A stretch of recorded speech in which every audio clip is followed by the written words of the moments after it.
The Fan. Hey, what it do? Ahoy. Can I be honest about something? No. Just found out. I wish that you was wouldn't. quick, man. I wish you wouldn't. Just found out. No, don't do it. Open Championship week. Just found out. Oh, you didn't know? Nope. Hey, it's all this week. I missed the start of the Sunrise guys. So that right there. How about this music? Feeling it. Yeah, because this is the inevitable. There's nothing going on, right? Is this copyright free? Oh, hell yeah. Everything's copyright free. Yeah, you think I'm going to go copyright? Dude, nice try. I'm way too into the uncopyrighted stuff. Copyright stuff is old news. Steven's been in his beat lab all weekend working on this. Dude, You I kidding me? I listen to uncopyrighted stuff in the car now. Yeah. Should we create a Spotify playlist of uncopyrighted music? I think you've just stumbled upon $1 million. Although it's not $1 million idea because we can't sell it. But Right. you've stumbled upon a great idea. Great. Thanks. Yeah, I had no idea because we're in that weird dead zone. There's no soccer, right? Baseball, I guess you have the home run derby tonight. And it's like, oh, man, we're just in the... Open Championship. Just heard it. Yeah, they're playing at Royal Birkdale. Sure. Since I just found out that the British Open Championship, or the Open, I can't tell you where it's at. You could have literally said any course with Royal behind it, and I would have been like, Royal Chasm my ass. Yeah, place is great. Love it. Well, you should know it's the Open because they always play the Scottish Open. They're always over there playing in Scotland before the Open. So you're expecting me to have this weekend known that it was the Scottish Open. Yes. I can assure you that I did not know that this weekend was the Scottish Open. Okay, so that doesn't surprise me. I was busy. I was busy with other things, like I not will- watching. What is that? I will say this. Yesterday might have been the worst sports Sunday of the year. Really? Yeah. I'm trying to. Because listen, dude. Okay. The only reason I thought maybe you would know about the Scottish is because honestly, and I'm not even kidding as a golf guy, it was the best thing on yesterday in sports. There was nothing. I'm trying to think. You know what? I don't think I turned on. Nothing. I don't think I turned on the TV yesterday. You had here were your choices yesterday. Talk to me, Goose. I turned on Seattle, Portland women's soccer. Okay. And let me tell you. women's soccer is going on, but the MLS, no go. So you didn't. And let me tell you something. Yeah. Okay, can I tell you something? Oh, boy, it's going to be bad. Yeah, it is. Oh, man. After watching the World Cup Yeah. I know. and then watching that, Yeah. I know. you expect me to watch that? Well, you can't compare. You can't compare and you can't contrast. Dude, you got to Well, they lost bifurcate. me. You got to bifurcate. I'm bifurcating, but they still lost me. Well, you're doing a piss poor job at bifurcating. Well, look, I get it. I know they're not World Cup class, and it was hard to watch. So there's that. What is that? You had Summer League basketball, My TV's allergic to that. and you had in the early hour, well, not early hours, but in the morning hours, you had the Scottish Open wrapping up from across the pond. That was it. So you wanted me to wake up early on a Sunday. Again, it wasn't early. No. I think You it just- wrapped. you just no, said early. I corrected myself. I said morning hours. So I think it ended about maybe noon. It ended, and that was it, dude. No, I got nothing. Now, what I did see. Oh wait, there was Wimbledon. Oh, Wimbledon. Yeah. Wimbledon was on. Yeah. The men's final, the men's championship. There you go. And the best thing to come out of that was not who won. What is the best thing to come out of Wimbledon? You didn't see? Well, I'm waiting to see because I saw who won. I saw my old Sinner won Wimbledon. Yeah, he won. He lost the first set and then he cruised. Yannick Sinner can't be beat. He's awesome. Okay. Unless he's hurt. No, there was a return of someone very famous, and we will play the audio of it as soon as we had a Wimbledon return. as soon as it's loaded Okay. into the system. Okay. We're running a little behind today. What? No, not us. It's a big Monday. No. Now this weekend, I will tell you that I did get to experience not part, not some, but all of the Stevie Fire clan. Oh, I was at a pool party. Now, Stevie Fire is not Stevie Pool. He wore sneakers the entire time and at no point approached the pool. But I did see everyone else of the Vaughn clan, both sides of it, in full regalia. And let me tell you something. what does that mean? Well, his wife's side and his side. First off, I learned Coach Vaughn's name, which I didn't know before that. So that happened. And so it was a lot of, I met K-Dog. I met Stevie Fire's brother. Who's K-Dog? Stevie Fire's brother. Yeah. Stevie brother. Stevie brother. K-Dog? K-Dog. That's what we call him. I met K-Dog. I met Bad Dog. I met Uncle Harold. I met great aunt Susie. Sarah. Yeah. And let me tell you, she was the one that's tire adjacent. She's the next door neighbor to the tire people. Yeah, she's knee deep in the 45,000 tires. And let's just say that another piece of the Vaughn puzzle was revealed. What was revealed?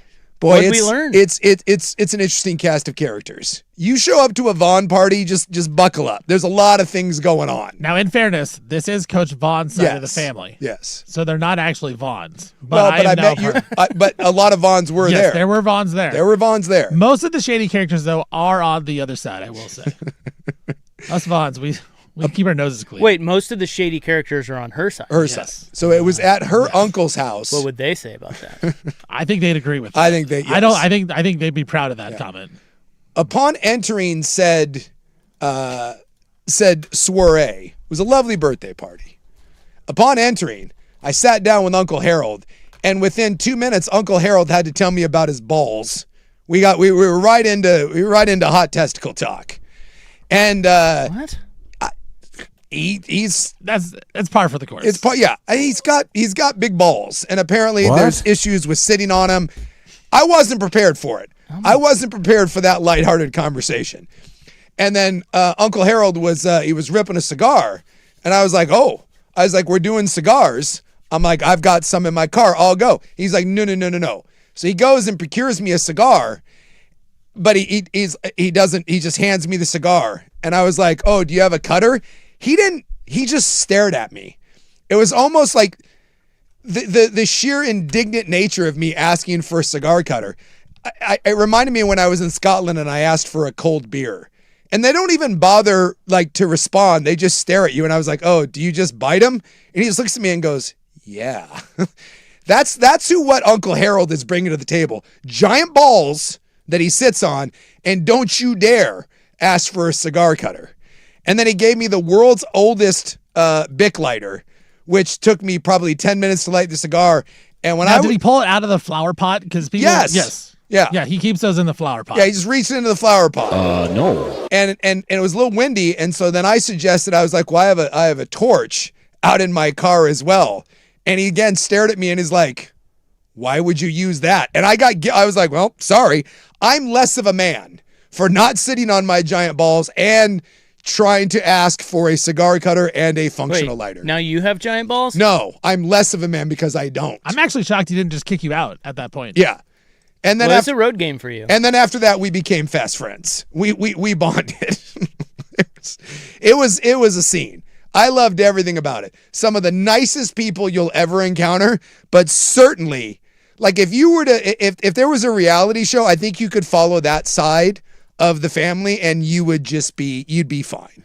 Now, what happens when the Vaughns and the, what's her name? The Wards. The Wards. What happens when the Vaughns and the Wards get together? Yeah. I tell you what, my mom and her mom absolutely love each other. Yeah. Absolutely best friends. Yeah. Dads know. Dads know they get along too. My dad's very standoffish. He's not the most talkative of fellas, but he's down to talk to everybody. So no, it's one big family. And that's the thing. Like Suga's talking about it right here. Like the Ward family, they just bring in people. Yeah. They bring in randoms off the street. Yeah. They bring in randoms everywhere. The amount of times you're part of family. Yeah, the amount of times I asked, well, what's that connection? And it was just like, they've just been around a long time. Yeah. So I'm kind of hoping now that I get roped into this, because I'll tell you what, that's a good group to hang out with. I respect that. I've known people that Yeah. just take people in. Yeah. Right. They're just very open. They are. Yeah. Like, it's during the holiday seasons, everyone's worried about going to two different families. It's like not with the Ward side. You just go to one place. Everyone just meets at one spot and we just party. I love it. Yeah. And then the pool is nice. The house is incredible. Good times had by all. It was good times had by all. And I just want to give you a little taste. This is Uncle Harold in the day. He lives out, he's got horses. Yeah. That's a little taste of what Uncle Harold's bringing to the table. Oh my God. Damn right. Oh yeah. That is a famous picture. Yes. At the front of his house. You walk in the house, you turn right to the right. There it is. That picture is. Yeah. So I can describe this by saying he is sitting on a horse. Yeah. He is Vladimir Putin style. He is shirtless. Oh, yeah. He has a nice long 70s flow and a monster mustache. Yes. That mustache has been there since 1964. And let's also, and it's a really big, nice house, full pool, drum set up in one corner, the loudest stereo known to man. Dude, that's normal. That's And normal for the pool. And he just lives by himself. Yeah. I was like, we got a wife, Harold? He's like, oh, no. No. We got a gal? He just kind of winked at me. Harold's just doing Harold things. It's a man who knows what he loves. That is a man that knows what he loves. He's the boss. He's the Don of the Ward family. I was like, we got to lay down a sick beat? He's like, maybe. No woman can handle him. No. I think they've tried. Now, was I left out of this soiree, or You were. Yeah. Yeah. Now there's Thank you. there's an excuse. Souk works out in Damascus. The house is out in Damascus, literally 5 minutes away. Yeah, it was like, hey, if you're working out, I didn't want to invite you because would you want to drive out to Damascus? No. Exactly. So I didn't even think of inviting you. No. It was Thank literally it was I 4 thought you'd respect that. That's Yeah. very kind. Yes. It was 4 minutes from the defunct Dairy Queen and the gym that I work out in on the weekends. Right. And so we were having food. So I'm like, hey, you know, if you just work out, you want to come over, get some food, hop on by. And I tell you what, Souk, the man that he is, he just blends right in with everybody and everyone just flocks to him. The best part is after, I was mingling with Harold, and I get up and I walk over, and Stevie Fire's over there, I think, talking to K-Dog. And the first words out of his mouth, he goes, did he tell you about his balls? I'm like, of course. That was his first question to me. I was like, oh, yeah. I'm like, I know all about that. Oh, he went into detail the last time I hung out with him. Yeah. He's like, when you sit down, you sit on your balls, it hurts really bad. I'm like, yeah, dude, I know all about that. Yeah, you have to pretend. You're Right. like, oh, yeah. It's Yeah, like the people that I love, I really love. But if I don't love you, there's no love for me. No love. Yeah. Get out of my family. So do you love Uncle Harold? Uncle Harry Yeah, and his dude. balls? So his nickname, the kids all call him Big Poppy. Yeah. He's Big Poppy. And then I'm not certain who was the highlight for me, because I had Uncle Harold, but then there was Great Aunt Sarah, Great Aunt Sarah. who was also. She's a little in your biz. She started pulling. She wanted to see tattoos, and so she's not shy. So she just started pulling shirts. She wanted to. There was not a lot of shyness there. She's like, what? And she started kind of yanking on stuff. Also, bedazzled USA T-shirt. Yeah, USA, but in glitter. She worked a bedazzler that time of year. And and was very we went into great detail over the tire situation. She had a lot of hot opinions. So what did you get any info? Well, the best part is when I accused her of being in on it, because I said, this seems like an inside deal. I said, I see, and I think she didn't understand that I was kidding with her. And then she had to lay out the entire situation for me. So this is the property that has the 60,000 tires? Yes. She lives next door. Lives next door. So Right what does next she door, say? Well, she claims that they have been on this from day one and that have been trying to report it, and no one's willing to do anything. And she also agrees that there's some sort of giant illegal dumping operation going on. She thinks that it's there's some sort of conspiracy. And I didn't quite follow all of the conspiracy. Like, how do we say? There's a lot of threatening. Yes. A lot of threatening with firearms. Yes. Wait, who threatened who? Aunt Sarah's Aunt threatening Sarah with people anybody. that are dumping. Yeah. Come on my property and see what happens. There was at least, I don't really understand how it turned to that, but Aunt Sarah wants you to know that Aunt Sarah is heavily armed and bedazzled and will shoot first and ask questions later. And I don't really know how that got tied up in the tire dumping, but it did. So she's saying don't dump tires on her. Yes. She's okay with it next door, I don't think she's okay with it. but she's not going to shoot you over it. I'm not certain. But I do believe that if you try to dump one of those tire on Great Aunt, and it's great. It's not Aunt Sarah. It's Great I was Aunt Sarah. told that specifically when I met her. Coach Vaughn goes, this is not Aunt Sarah. This is Great Aunt Sarah. Yeah. And then she goes, yes, I am Great Aunt Sarah, and you will call me that forever. Yeah. So I have. GAS. And she's an arm grabber. When she's talking to you, she's got to bring you in close. That's another one too. Great Aunt Sarah is not okay with just having a conversation. She goes double like forearm grip and then pulls you closer because she's got to make sure that you understand the seriousness of what's happening. And she also likes to tell you how old she is. How old is she? 72. Oh, that's not too bad. No, but she will let you know. I think I was also told the age. I'm not sure which happened more, the firearm or the age, but she was also wonderful. And then I got a big hug. I got a big hug when she left. You got to bring it in for the real thing. It was a delightful afternoon with the Wards and the Bonds. Oh, I'm sorry I missed it. Yeah. Next time you're on Damascus, just hit me up. Yeah, I didn't know what to make of it going in. I wasn't certain because it's out in the middle of nowhere, Damascus. Right. But it's a great house. It's a great house. I mean, incredible house, like literal a mansion. So wait, the house is... It's out in the country. I know, but who That's owns Harold. the house? Uncle Harold. Oh, it's Harold's house. Yeah. Big Papi. Okay, Big Pops. Yeah, I don't know what, and that was like video money, I think, that built that. Yeah, there's some stories. Yeah. Probably can't say them on the air, but No. yes, there are some. Wait, what kind of money? Video. So they owned Home Video Library out in Gresham. Yeah. Oh, Maybe the listeners used to go out there. They owned that back in the day. community. Yeah. Yeah. They were there for 25, 30 years. Yeah. Then they sold it, and I don't know that it's there anymore. I think Uncle Maybe it Harold, is. he told me about some other side project. He hustles. Hustler. He's a hustler. And But- how old is he? He's got to be in his 70s too. Yeah, right? he's really old. Yeah. He just had hernia surgery. Yeah. R.I.P. those big old balls. He said they were bigger, and then now they're still big, just not as big. They're not. He's always wearing swim trunks, so they're all kind of hanging out. Almost. Yeah, and that's the other one too. Oh, Jesus. There was no. Look, you know how you have board shorts and then you have swim trunks with the inner panty, right? Nah. The netted genitals, if you will, playing the fun catch of the day game.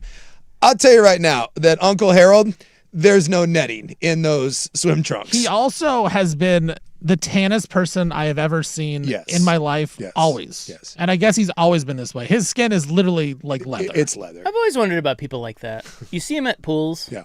where they have a level of tan that you could never get to. No. Well, certainly you guys couldn't. No. But I'm a little darker I'm skinned. burned. And I'm pretty tan right now. I can never get to the levels of how do they do that? I think that's just like 40 years of Is just. that DNA? Or is it just stay in the sun constantly? It's a little of both, right? It's a little A, a little B. Nature versus nature nurture. I also think, like, you reach to a certain point. Because I kind of respect it. I do too. Like, you know immediately that upon meeting Harold, you know that he's done and seen things. Well, it just seems And like I want in. Let's talk. If you're that tan Yeah. and you're that tan all the time, it would seem to me that you live a cool life. Like that seems to like. Did you don't- not see the shirtless horse photo? Well, I just mean you don't. There's no way you get like that without having some cool stuff going down. Yeah. Right? Yeah. That's what I assume. I don't know if that's true. Yeah. Maybe he's just hanging out at his own pool all day and I mean, No. No. So when I was 20, I went to Vegas with him, and he would be like, oh, he would be gone for like 5 minutes and be like, I just lost $3,700 at the baccarat table. I'm like, I don't even have $3,700. Then he'd go back like 20 minutes later, be like, I just won $5,600. Like, that's just how he rolls. wait, where was this? In Vegas. In Vegas, yeah. At the baccarat table. He's a big baccarat player. Backrack, yeah. Okay. He immediately, that set the tone. That set the tone for the entire The afternoon. 27 Amazon boxes out in front, too. Yeah. All unopened, just Sit there. Yeah, just stacks of Amazon. What's in them? I don't know. You could have taken him. He would have no idea. No. Not Do you think there's anything cool? Lots of tanning oils? I don't think I think that's just natural. Maybe some cigars? Yeah, Could be possible cigars. possible cigars. But no cigar lighter, and he'll be damned if you're going to ask for a cutter. How dare you? Just bite that thing. I just like that he just stared at He me. was so mad. Like, He wanted to call me. He wanted to call me something. a derogatory Yeah, word, there was for sure. In his mind, he may not have said, but we know what what he was. You thinking. know a word he said. Yeah. Isn't Backrack... Soy boy. Isn't that the game You bet on yourself, the It's either- dealer, or a draw. banker or player? Right. Yeah. Have you looked into Backrack? I've dabbled. I've Baccarat? not really. Baccarat? Baccarat. I think it's Baccarat. I was with a buddy of mine who liked Baccarat, and I watched him play it, but I've never. There is a very Well, low dalliance with that. Anytime I'm in a casino, I always look at the Baccarat people, and they have a lot of money. Yeah. They're usually betting a lot of money. Like, it's a big-time game, Yeah. very popular, and I thought, wow, that game must be awesome. Everybody plays it. Like, it's a huge deal. And I learned that it's basically like picking A or B. It's basically like pick a fist. Really. I'm holding up It's my like fist. even odds left. It's kind of, yeah. Really? Nope, you're No. wrong. You lose. It's kind of like that. Huh. It's unbelievable. I mean, there's a little more to it than that, But it's Wasn't that what Bond was always playing? Yeah. Like whenever I think of Baccarat, it always seems like it's like some sort of like sophisticated game. It's not. That's what I'm telling you. Yeah, but it seems elevated that it's made for people. Like you have to wear a tuxedo and I have to have an eye patch. Like there's some sort of Bond villain. Like and you have to have like Mr. Bigglesworth is sitting on your lap. You're saying it's that basic? It's very basic. That being said, I think there's some combos you have to memorize or something. But you don't have to. It's just bet player or banker. See, and this was 20 years ago, and like in Wendover, I had a guy at BOE. We would drive to Wendover to gamble, and he played that, and I don't remember. Okay, that was a long time ago. I don't remember it being that simple. I remember kind of being confused while he played it. Yeah. But nothing's more confusing than craps. It's not. Yeah, and craps is simple too, but yes, once you just got to get the hang of it. It is a lot to learn. Yeah. But I don't think there is much in background. Anyway, exciting weekend. Yeah. Not very sportsy. No. So that's why I didn't turn anything on. I was busy talking to Harold. And now, was this last Sarah. night or Saturday? Sunday. Yeah. Last night. Yeah. Coach Vaughn's 40th birthday. Oh, wow. So we had a big old party for her. It was. Dude, it was a full-on shindig, and I'm honored to be part, even if it was a little part. There is a photo of me now in the Ward/Vaughn, and I'm honored. I'm honored to be in that. And they're just like, who's that? It will hang in their house forever. I certainly hope so. 40. What is that? All right, we'll come back, and I'll tell you what. So I teased it already, so we'll just start with it. Somebody showed up at Wimbledon. I did not see. Very famous person. And it's really the story of Wimbledon. Wimbledon? Outside of the winners? Well, yeah. But who cares about that? I'm sure someone does. Sinner won again. Call Ripley's. Yeah. We'll start there next.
Now, from the George McCoy and Warren Allen Sports Desk, a Sports Center update on the Fan Sports Network, 105.1 FM and 1080 AM.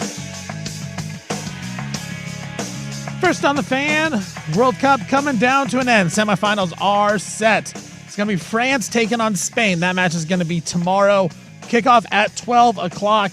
And then the other semifinal, England taking on Argentina. It's a 12 o'clock kickoff on Wednesday. This is the first time in World Cup history that the top 4 teams heading into the World Cup are in the semifinals. We do have the Home Run Derby tonight. That's 5 o'clock.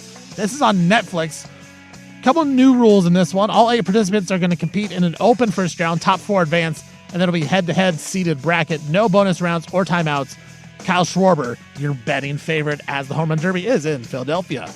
Conor McGregor, he's going to undergo surgery following his first-round loss to Max Holloway at UFC 329 over the weekend. McGregor wrote on Instagram, surgery, rehab, return to martial arts practice, go again. So we'll see if McGregor has another comeback in him. I'm Stephen Vaughn from the George McCoy at Warren Allen Sports Desk. Don't call your mom. Call George McCoy at warrenallen.com.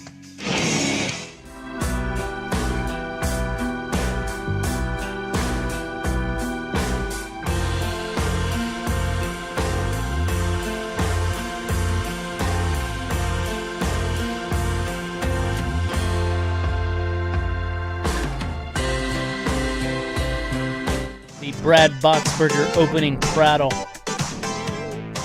It was not a huge sports weekend. No, it was not. Perhaps it was headlined by the Yellowstone Bison high toss competition. Yeah, that one was pretty good. I guess that guy's fine now, though. He's no ill will towards the Bison, and He's not holding a grudge. He is not. He is not. He moved pretty well for an old guy, right, until the Bison got him. Yeah, that guy's from Washington. Did you know that? I didn't see that. He's a Northwest guy. Okay. I have that on In the News. Yeah. Well, there was a big, the UFC fights were probably the biggest thing. I know you're not a UFC guy, but that was a big. It was a big card. That was a big card. I read about it. And it was a really good card right up until the very end.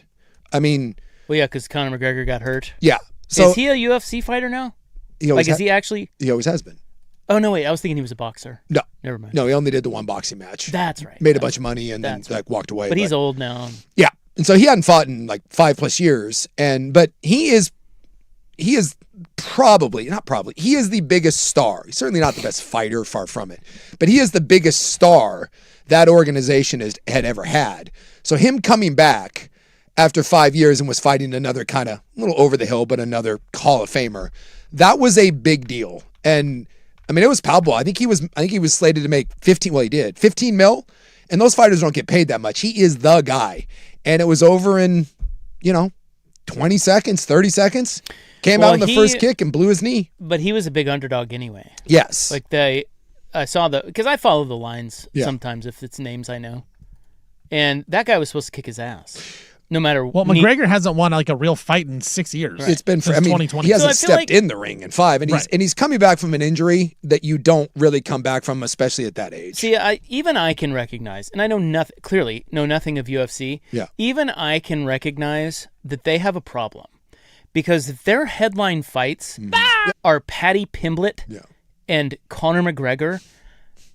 It's not. It's kind of gimmicky, right? It's like. You don't have like real must-see stars that fight each other, or if you do, they're way past their prime, and you try to drum up this interest because it's Conor McGregor, but it's only Conor McGregor in spirit. They need stars. And they don't have them. And they don't have them right now. Unfortunately, the UFC is facing a hockey problem. Ooh. And you could even say, if you want, the NBA has a little bit of this. Most of the dominant fighters are not American, and they speak broken English, and they are not super charismatic. And so the UFC loves, and McGregor's not American either, but he obviously speaks fluent English, and he is a cult of personality. And that sport needs stars. And they've tried over the years, over this last kind of 5 years, to fill that gap. And there's never been someone that takes the air out of the room like he does. The closest thing to that is John Jones, and he's gone too. So yeah, there is an issue right now. So him coming back was a big deal. I mean, it was a monster deal. And I watched most of those fights, but that was definitely one where it's like, no, we're watching this. And I was flipping back and forth in the earlier fights between the soccer game and that. And then when he got out, I mean, that building was ready to explode. And he literally came out in he came running out from the cage, threw one kick and blew his ACL and then fell down. Like no one even knew what happened. Like it was one of the crazier things I've ever seen. And now the controversy begins of there's some Zapruder film of a lot of people think he blew out his knee before he ever stepped in the cage. But if you pull yourself out of the fight, you don't get paid. And so the working theory is now he went out and jumped on that leg knowing that it was going to blow because that's a $15 million payday. As opposed to if you go in there and you try to protect that knee and you get your ass whooped, well, then you don't have an excuse and you look terrible, or you pull out of the fight because you say, I can't go because of my knee, and now you don't get paid.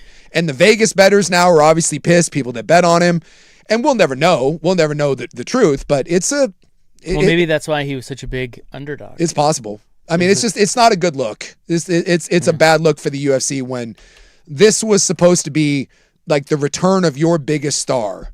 Like, and I mean, I guess it would be the equivalent of a couple years ago because he's not over the hill quite like Tiger, but imagine Tiger being gone from the game of golf for 5 years, coming back and playing in the Masters, and then he blows out his knee on the first tee. Like, it's just... Didn't that kind of happen? Well, a little bit, but, he at least got the one more where he was able to, win on the wonky knee. But yeah, it was bad. So at Wimbledon, Jannik Sinner won again. Mm-hmm. He was an even bigger favorite. He was like minus 500. And he won.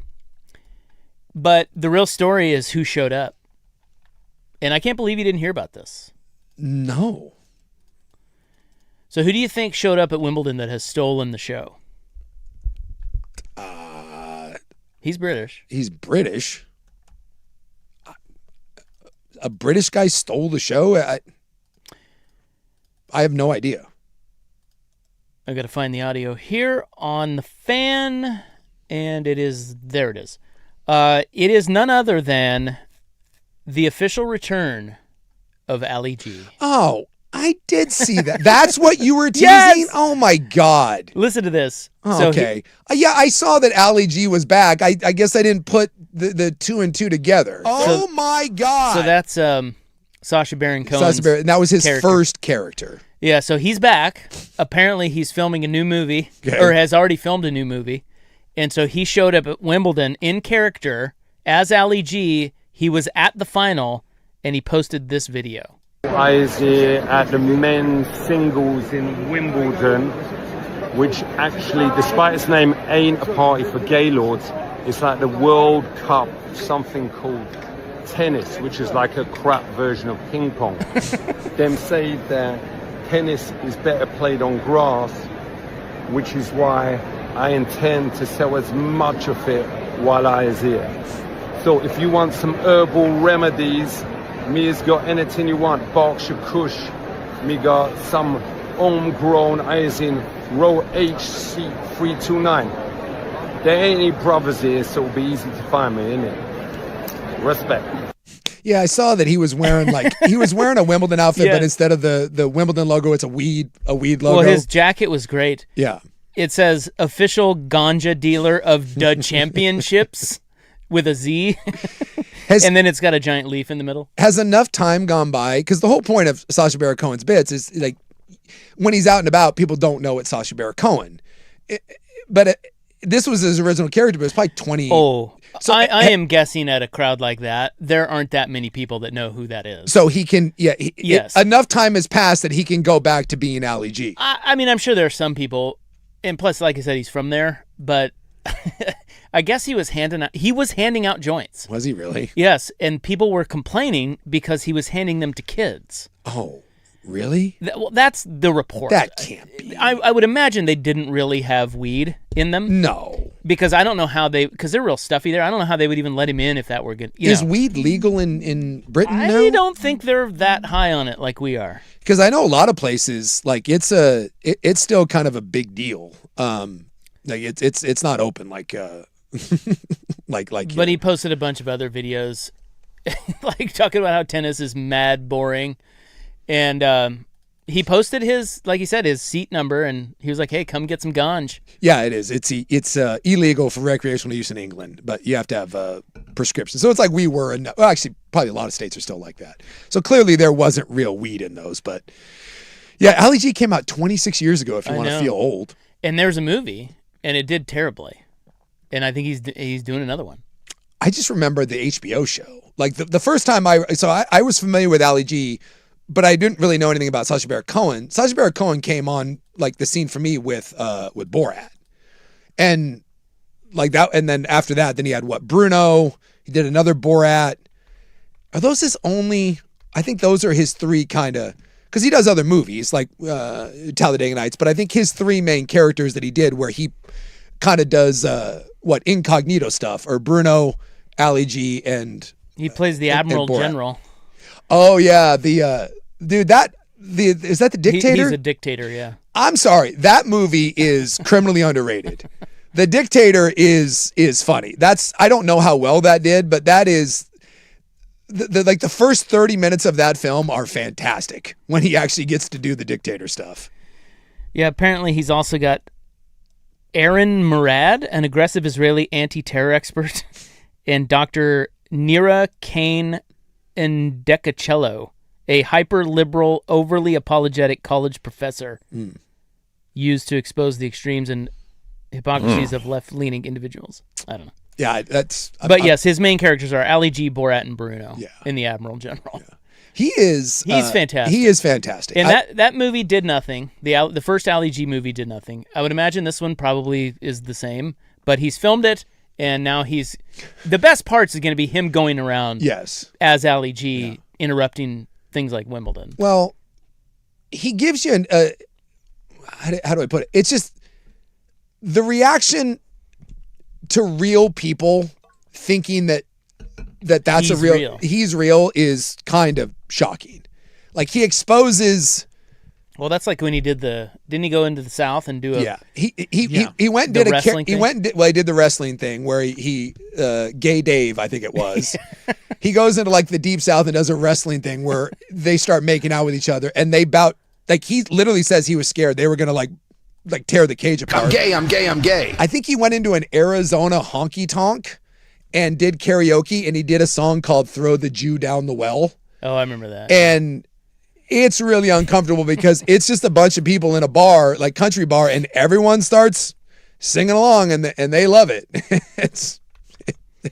It's problematic, but I mean, he's fantastic. He's fantastic. He's right up there with our boy Will Ferrell. He is a very, very smart man. Who presses. And he's funny. He's funny. He's funny as hell. Yes. So anyway, that's who stole the show at Wimbledon. Yes, I saw that Ali G was back, and I guess I didn't put two and two together that was it. Big deal. Yep. Yeah, I thought you were going to talk about like a royal member, like maybe no. Prince Harry coming back, or who was the guy that Epstein got? Thing. With it, maybe Prince Andrew, something like that.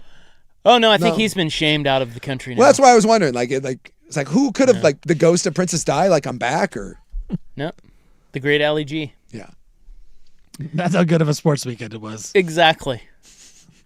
That's the whole summation right there. Yeah, that sums it up. That does kind of sum it really does. You guys in on the home run derby at all? The soccer game though did you watch any of the World Cup? Oh yeah, yeah, the soccer game was great. Yeah, I'm a huge soccer fan. Norway gets screwed. What? Norway got screwed. Yeah. Well, we can talk about that, and we got the home run derby coming up tonight. Yeah. Coming up next on The Fan.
That's right, the Open. So you may think it starts Thursday morning, but it doesn't really. I guess it'll be on. Isn't it usually on Wednesday night? I think it's Wednesday night. Because I want to say well, I don't know. It starts. It starts Wednesday night. Yeah. And goes. So when you wake up on Thursday morning, there'll be a lot of guys already in. Yeah. I'll pull that up. Because I want to say they're like 8 hours. Is it 8 hours ahead of us? Yeah. Something like that? Yeah. I should know that. I mean, I lived over there for God's sakes, but I've been hitting the head a lot. So tomorrow we get France, Spain. Mm-hmm. And that's kind of that seems to be the consensus that those are the two best teams coming into the tournament. I mean, honestly, the four best teams going into the tournament, we've as great as it is, we've now, it's like all the one seeds have advanced. Yeah. You have the four best teams, which I suppose if you're a soccer purist, that's cool. But for me, I wish we had a little more storyline. Well, we got England, Argentina in the other one. Yeah. And boy, I don't know. Maybe it was just this tournament because I don't really watch the World Cup outside of this year. I will now, though, moving forward. Yeah. It's got its hooks in me, but I feel like the best teams, the team that was favored, pretty much pulled it out every game. Well, and every game. Yeah. Like, is this normal? So looking back, again, all of my soccer knowledge is There was one upset. it's about an inch deep, right? But yes, it does feel like that more often than not, this is the case, that the cream over the 90 minutes, that the better teams are just the better teams. So Morocco beat Germany, and that was in penalty kicks. Outside of that, was there another upset in the tournament? I think Norway was a bit of a sleeper. I don't think many people saw that coming. Cape Verde. Yeah, Cape Verde, that they were kind of one of those stories. But yes, I mean, it does feel like, kind of reading through this, that this happens more often than not. That the little engine that could, and that's why it reminds me of the NCAA tournament, which, by the way, they're talking about going to 64 teams. World Cup is. Yeah, this World Cup was so good. They're like, well, let's keep expanding it. This is the first year they expanded I don't know why they wouldn't. Yeah, the ratings have been enormous with this thing, and it's been hugely successful. Although I want to see what happens now when they take it in 4 years to Portugal, Spain. We're not going to get the live games, right? We're going to get the weird, funky times. Yeah. So we're going to go back to not caring. At least in the United States, it won't be nearly as much, but they're going to expand this. God, what was I lost my train of thought.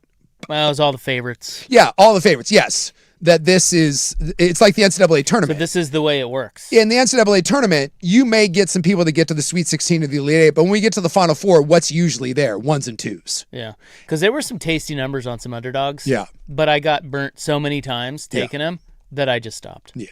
And now, I think it's pretty cool that we have these 4 teams. I mean, I think it couldn't get any more interesting than Spain and France. No. I mean, when you look through the winners, this is like when you go through college football. These are the winners of the World Cup: Argentina, France, Germany, Spain. Now, the only one here that has fallen off is Italy. Italy at one point was a power, and now they kind of stink. But Italy, Brazil, France, Brazil, Germany, Argentina, Italy, Argentina, Germany, Brazil, England, Brazil, Brazil, Germany, Uruguay, Italy, Uruguay. Like, it's the same. Hey, Uruguay. Yeah.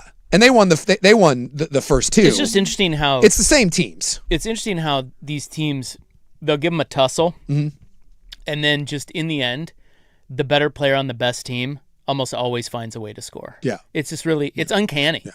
So it'll be interesting to see what happens with these 4. You got Messi and Harry Kane. That's on Wednesday. Yeah. And then tomorrow you got Mbappe and the kid. Yeah, the young fella. The young fella. Yana not gonna win the World Cup. That It guy. was a good weekend of World Cup. Yeah. The Norway game had me tied to my seat. The Argentina one I was watching, but I didn't think there was a lot of necessarily drama in that, although it was tied briefly 1-1. But Norway and England had me glued to my seat. And then we had the controversy. That ball that England scored to make it 1-1, that hit the wire. Yeah. I don't know how. They just missed it. Well, but there's a sensor in the ball. And they're like all tournament long. Did they miss it or did they want to miss it? Well, so this is my thing. So all tournament long we've had, supposedly, again, go back to the conspiracy theories, and I try not to buy into those, but we know FIFA is pretty corrupt. Did you see now that the red card that we got overturned? Did you see the latest on that? No. So, Flo, our what's his last name? Flo, our guy that From got Progressive? No, Balogun. So his red card got overturned, right? And we know that the president called, and the head of FIFA said, well, that goes to an independent panel of 17 people. It came out today that only one person, it was not a panel of 17, it was one. One person ruled on it, and guess who that person has direct ties to? Donald J. Biden. There you go. Oh my God. So FIFA tried to do it was an independent panel. No, it was not. Well, we all know that. It was one guy. Don't we all know they're corrupt? But supposedly they have a chip in the ball that told us earlier in the tournament that it could tell when it hit someone's hair. And yet they're claiming that ball that hit the wire that we all saw. No ball goes up unless there was a 50-mile-an-hour gust of wind that kicked up. That ball that the goalkeeper from from Norway kicked, it's cruising, and then just dives straight down. England guy gets it, goes down, they score a goal, and they're claiming that didn't happen and that the chip in the ball didn't go off. That's a tough pill to swallow. So they don't like Norway then? Well, because England, Norway seemed to be good for them. Norway was a great story, but again, Norway wasn't supposed to be there, and England is, and England drives more eyeballs internationally than Norway. Well, and Argentina's gotten the benefit of the whistle many times, numerous times. Yes, even the last match against Switzerland. I mean, probably the right call with the dude flopping and then getting reversed from nothing to a yellow card, which was his second, and then he gets kicked out of the game with the red card. But what do they call that? They call that mistaken identity. That's what they called it. Yeah, it's like where they're faking it. You can get called for faking. Yes, yeah, which is funny because they foul on the Argentina guy, and then they reviewed it and said no, he actually didn't touch it. It's flopping. They're trying to get rid of flopping, like we in the NBA. But it was that, and then it was also the Egypt match. They had a play that was reversed on the other side of the field. Egypt went down and scored, and they got that reversed because I mean, this has happened throughout the entire tournament to get the best teams in it, and guess what? I think that's the top 4 teams in the Final Four. It's hard not to think that. Yeah. So, I mean, it was. So who wins now then? Who do they want? Everyone seems to believe that the 2 best teams are on one side, and that it will be Spain or it'll be England. But I personally, for mine, rooting interest. Is this a betting angle? We think it's rigged for Messi, or is it rigged for England? There would be something about Messi going out back-to-back World Cups. That would be pretty unbelievable. So I would guess if they're looking for something, I'm guessing Argentina and France would probably be the 2 that you would want. Because the last World Cup, it was Argentina and France, and that match was awesome. Yes. It's called simulation. Simulation? Yeah, that's what they call it. Okay. When they're faking. When they're faking. Yeah. And the dude just got his own feet caught up into himself. But, I mean, that's like kind of one of those things where it seemed kind of harsh, but it's like the covering the mouth. Like, them's the rules. Right. But then again, so was our guy Balogun getting a red card, and it turns out those ain't the rules. Those aren't the rules. Exactly. Yeah. What are you going to do? Yeah, and the Egypt I kind of goal. like that it's corrupt. The Egypt goal getting taken back from Argentina, that one was pretty dodgy. Adds a little whimsy. It does. You know? Like if you're a little fella, not only do you have to beat the monster team across from you, but you kind of got to beat the FIFA people too. Hey, controversy sells. It does. The text line says the VAR ref that disallowed the Egypt goal, same guy that didn't see the ball hit the cam. Oh. The sky cam. I don't know if that's true, but I believe our texters. It is the most corrupt organization. But I guess it doesn't matter. Like, what are you gonna not watch? Hey, love the tournament. Yeah, it's great. Yeah, what they do. Expand it to 128. I'd watch. Well, supposedly it's coming to 64. So, and I'll be interested to see now that. What would some of those scores be if they expanded it? They let every country in. Oh, there'll be some bad ones. You'll get some 6-0s. There'll be some. I mean, if you had every country, every country has to field a you'd team. get a 15-0. Yeah, you'd get over 10. Yeah, there's a country. I just saw a story today. This has nothing to do with the World Cup, but I think it's called Sealand, and for $40, it's such a small. For $40, you can be a lord or a lady. They will make you part of their royal family for $40. What? They're losing 15-0 to Spain. Yeah, I don't. That I just saw. It was like in the New York Post today. You know, you just see those headlines. There was something called Sealand. I never heard of it, but they said it's like a small. I don't even know if it was necessarily a country. Look up what Sealand is. It's just the way it's spelled. It's Sealand. And I guess for $30 or $40, I forget which one it was, they will make you part of their royal family. Make you part of their royal family. Why would I want to be a part of their royal family? Well, then you could say that you were like a duke. You could be Sir. Would you ever want to be Sir Isaac Robb? Not if it's fake. Well, it's not fake. It's not. Well, I don't want to pay $40 for it. I want to earn it. You get a real. You're not earning that. Yeah. Well, exactly. So I don't want it. I don't want it unless it's earned. Okay. Well, you did earn it with $40. Yeah. Given, not given, earn. Earn, not given.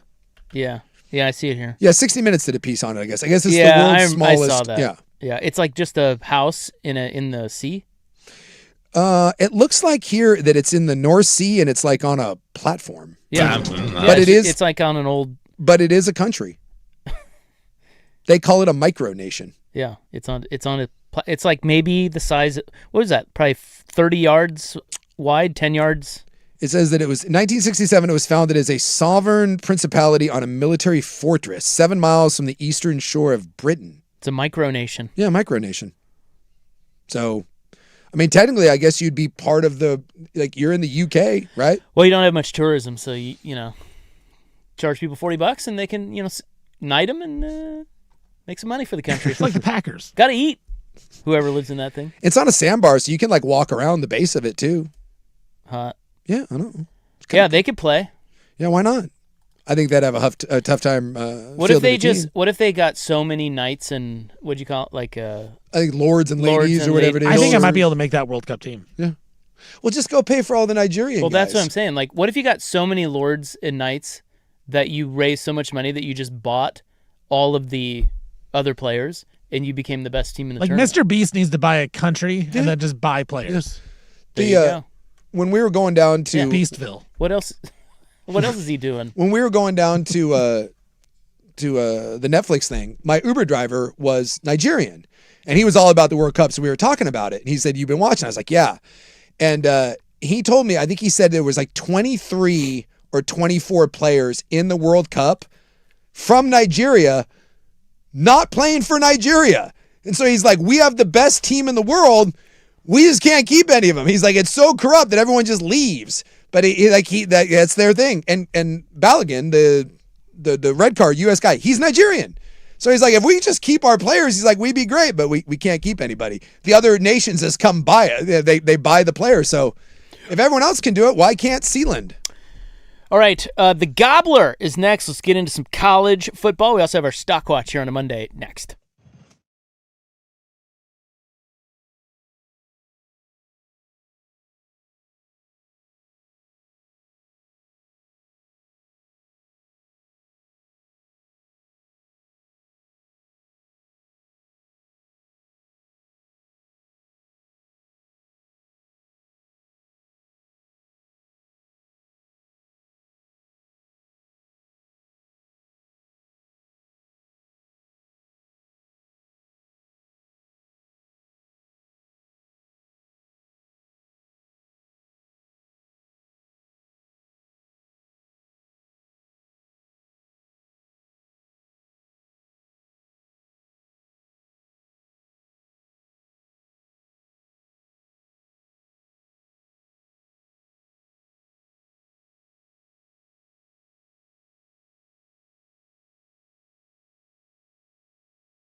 Now, from the George McCoy and Warren Allen Sports Desk, a Sports Center update on the Fan Sports Network, 105.1 FM and 1080 AM. This update brought to you by Laurelhurst Market Steakhouse and Butcher Shop, a great spot for any occasion. Don't forget, you save 10% on your Butcher Shop order when you dine in. Menus and more at laurelhurstmarket.com. First on the Fan, World Cup day off today, but semifinals are set. France taking on Spain. That match will be tomorrow. Kickoff right around 12 o'clock. And then the other side, England taking on Argentina. That also is a 12 o'clock kickoff. That match will be on Wednesday. Home Run Derby is tonight, right around 5 o'clock start. It is on Netflix this year. They also have some new rule changes. All 8 participants compete in an open first round where the top 4 advance to a head-to-head seeded bracket. There are no bonus rounds, no timeouts, just number of swings. Kyle Schwarber is your betting favorite right now, as the Home Run Derby is in Philadelphia. Conor McGregor, he's going to undergo surgery following his first-round loss to Max Holloway at UFC 329. McGregor wrote that he'll have surgery, rehab, and then hopefully get back to some more practice and be out fighting again. I'm Stephen Vaughn from the George McCoy at Warren Allen Sports Desk. Don't call your mom. Call George McCoy at warrenallen.com.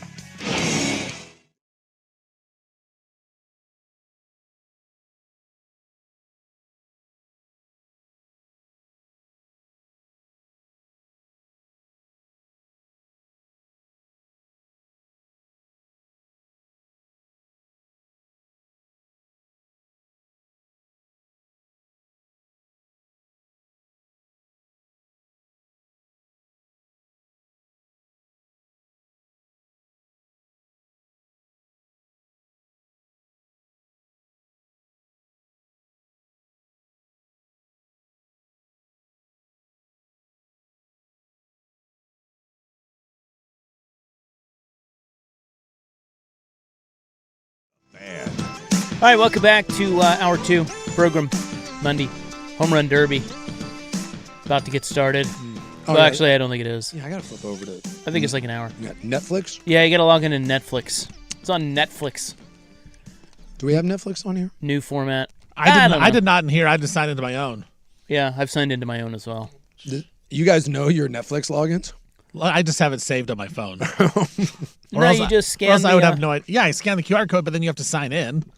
It did it automatically for me. Oh, not me. I had to log in, but I just have it saved as in my passwords. They do make it easy now. The amount of times that I have to reset it, I was at the grocery store and they had a really good coupon on this tri-tip steak, and it went from $14.99 a pound down to $7.99 a pound, and I was like, well, cool, but it was a digital coupon, and you have to sign in to your whatever, your savers. Oh my God, drove me. I was sitting there in the store for I was this close. It was just such a good deal, and I was buying a bunch of it. I'm going to load up on this. Yeah. But yeah, I sat there for 8 minutes in the grocery store trying to figure out how to log into this stupid account. The amount of times that Netflix or HBO has been logged out on the TV at my house, and then I don't know the passwords, then Coach Vaughn's already in bed sleeping, has been so many times, then I just don't have anything to do. Yeah. It's too much. Yeah, it reaches a point to me where I'll just I can't log into HBO. Cool, not watching it. Right. I'll find something else. I'll watch something on Stupid Prime or something. Yeah. It's like when you're trying to spell a word and you spell check just is you're a moron. You're not even close. You're well, time to find a different word. You know it's bad when you spell something and it doesn't have the correct word in the spell check. Yeah. I get that all the time. I appreciate it. I'll just that one up. I'll just find my own. I'm all right, let's go to something else. Just swap it out for something. So we got Stock Watch here in a few minutes. The Gobbler, we have 46 days until college football. Something like that. 46 days? You're not very confident in that. I think it's 46 days. It is North Carolina versus TCU. Is that the one in Ireland? Dublin. Yeah. On the 29th of August. Enjoy that, people of Ireland. I guess. Maybe. I don't even know if I'm going to watch that. I love college football. It depends, although sometimes you wake up in the morning You're and watching that. You're watching it. You'll gamble on it. We might be in Vegas. Oh, yeah. That's week 0. So, yes, I will gamble way too much on it. Yeah. I'm on Carolina. Already? No, but that's why. What's the spread? I want to say it's over a touchdown, but I'm not sure. North Carolina's favorite? No. They're dogs. Yeah. Yeah, TCU, North Carolina. Bill Belichick versus Sonny Dax. I know nothing. I mean, honestly, nothing about either squad, other than North Carolina sucked and TCU lost their quarterback to Indiana. Outside of that, couldn't tell you. Wouldn't you have made some money fading Billy B last year? I would think so, but I'm guessing that early on, that was the Do you remember that first game he had? And then they went down, they scored a touchdown on their first drive, and how hyped it was at Carolina. Yeah. And then they got absolutely dump trucked for the rest of the game. I'm guessing by the third or fourth week, that line had corrected. Yeah, TCU 6.5 favorites. Okay. So, and by the way, how are you betting on North? That was such an abject disaster last year. I will How are be. you betting on North Carolina? Billy Edwards. Who the hell is He's Billy? the quarterback. He's the quarterback? Hey, Billy Edwards. He was at Wisconsin last year. Yeah. Okay. He's terrible. Yeah. Horrible. So you're telling Maryland. me he wasn't good enough to be good at Wisconsin? Yeah, I think he got hurt. Wisconsin is the place where quarterbacks go to die. Which one do you have less faith in if I told you that your quarterback came from Iowa or Wisconsin? Ooh, that's a great question. I'm going to say That's a flip a coin sort of think situation. I will, because didn't Wisconsin have Van Dyke? Yeah, at And one he point. got hurt? I think He got everyone hurt. had a Van Dyke. See, I think it's interesting, Iowa versus Wisconsin, but I think I'm going to go with Wisconsin. Yeah. Because they had Russell Wilson. They Might had be Well, the- they've had some good. Well, Iowa had Brad Banks back in the day. Dude, that's like 1994. that is you a pulled bad- Brad Banks? That is a bad pull. How's that a bad poll? I mean, Brad- Russell Wilson is a good pull. Russell Wilson might be the only poll that either of those schools can make. Again, I was proud of my Brad Banks callback. I'm not saying it's a by a landslide, but I think Iowa's Heisman quarterback- Trophy runner-up Brad Banks. Yes, that was again. He that was a like Heisman 19 Trophy runner-up? Yeah. What year? 2002. Get the hell out of town. I He am finished not even- second? Yes. To who? That I don't know, but I just typed in top quarterbacks at Iowa, and he's number one by a landslide. But I'll tell you what. The fact that if he finished runner-up to Heisman, that blows my mind. Because I do remember Brad Banks, but Looks like it was Carson Palmer year. I'll be damned. Boy, you think think about that guy's life. Like, no one remembers Brad Banks. He was one Carson Palmer Yeah, injury it was away. Carson Palmer, Brad Banks, Larry Johnson of Penn State, McGahee, Ken Dorsey, Leftwich, Jason Gesser, Chris Brown, running back at Colorado, then Kingsbury, and Quentin Griffin. He was one Carson injury away from being Heisman. Trophy winner Brad Banks. Would have changed his life forever. So take that. He's even the lesser 2002, Banks. I remember Tony Banks more than I do the other Banks. Not even that long ago. No. So you're saying you think Iowa has better quarterbacks than Wisconsin? Because I don't think you can make that argument. Or College you could, quarterback? but you'd be wrong. College quarterback or pros? College. I would say Brad Banks' season maybe better than Russell Wilson. He's second in the Heisman. Okay, so who is the top? What's like the top 5 Iowa quarterbacks?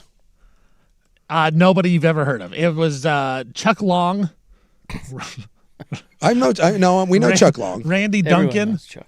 He was in the 50s, and then Drew Tate. Sorry, Wisconsin wins. Yeah. Those are top 4. Russell Wilson alone Exactly. is enough to win, and then they have Brooks Bollinger. Oh, ooh. Oh, that's a good poll. He was in the NFL for a while. Yeah. Wasn't he? And Bollinger hung around. Yeah, wasn't Peyton Manning's backup for a long time. Wasn't he a Wisconsin guy? Jim Sorgi, something like that. Well, I remember Jim You got Sorgi, but I don't know if he He's was a Badger. Wisconsin. He's Wisconsin Badger too. So clearly Wisconsin wins Yes. this. Well, who else is on the Wisconsin list? Wisconsin has Russell Wilson and then John Stocco. Stockton? Oh. Boy. There's our Carl. Oh, Long. Scott Tolzien. I remember him. I mean, okay. Yeah. What is that? Russell Wilson is the trump card. I don't. Yeah. Darryl Bevel. I'm gonna say that Brad Banks, Iowa quarterback, has the best individual season at quarterback. No, I'm sorry. Over Wisconsin. And yeah, Jim Sorgi. I'm sorry. Wisconsin wins this. I'm gonna have to look at Russell Wilson college stats now. Russell Wilson was good. Well, he went to the Rose Bowl. Russell Wilson was good. Although you can't really. That's He how was I know only that. there for 1 year because he transferred from North Carolina State. I'm sorry. It's Wisconsin. You're right. It is. Russ was awesome. It's that year. Russ. What are the numbers? He was 33 touchdowns, 4 picks, 73% completions. He was awesome. Bottom line is He's this. no Brad Banks. Brad Banks though, 26-5. If your team, this is That just, must have been a bad year in 2002 if Brad Banks was second in the Heisman. yeah, some of those years are like that when you look at the finalists, you're like, yeah. Just know this. If your college team is relying on a transfer from Wisconsin or Iowa, you've done stepped in it. You might have talked me out of Carolina now. Yeah, don't bet on Carolina. Don't do that. The great Billy Edwards. And it'll be fun when Bill Belichick either gets fired or steps down, because that's coming too. I don't know who leaves first, Dion or Bill. Take your pick. Although Dion's cancer-free, he said. Ooh, Iowa, C.J. Beathard as well. It's beat hard. Thank you very much. That's right. That's what the texter wrote, but I didn't want to say it. What? What's happening? What is? Oh. That's you. That's my iPad. Sorry. Yeah. I'm like turning volumes down. I thought it was in our headset. No. I was like, that's you. And by the way, that was probably copyrighted music, you son of a bitch. Dude, if we don't get monetized on YouTube, I get in trouble. Now I'm in trouble. Yeah, that's Isaac Rupp right there.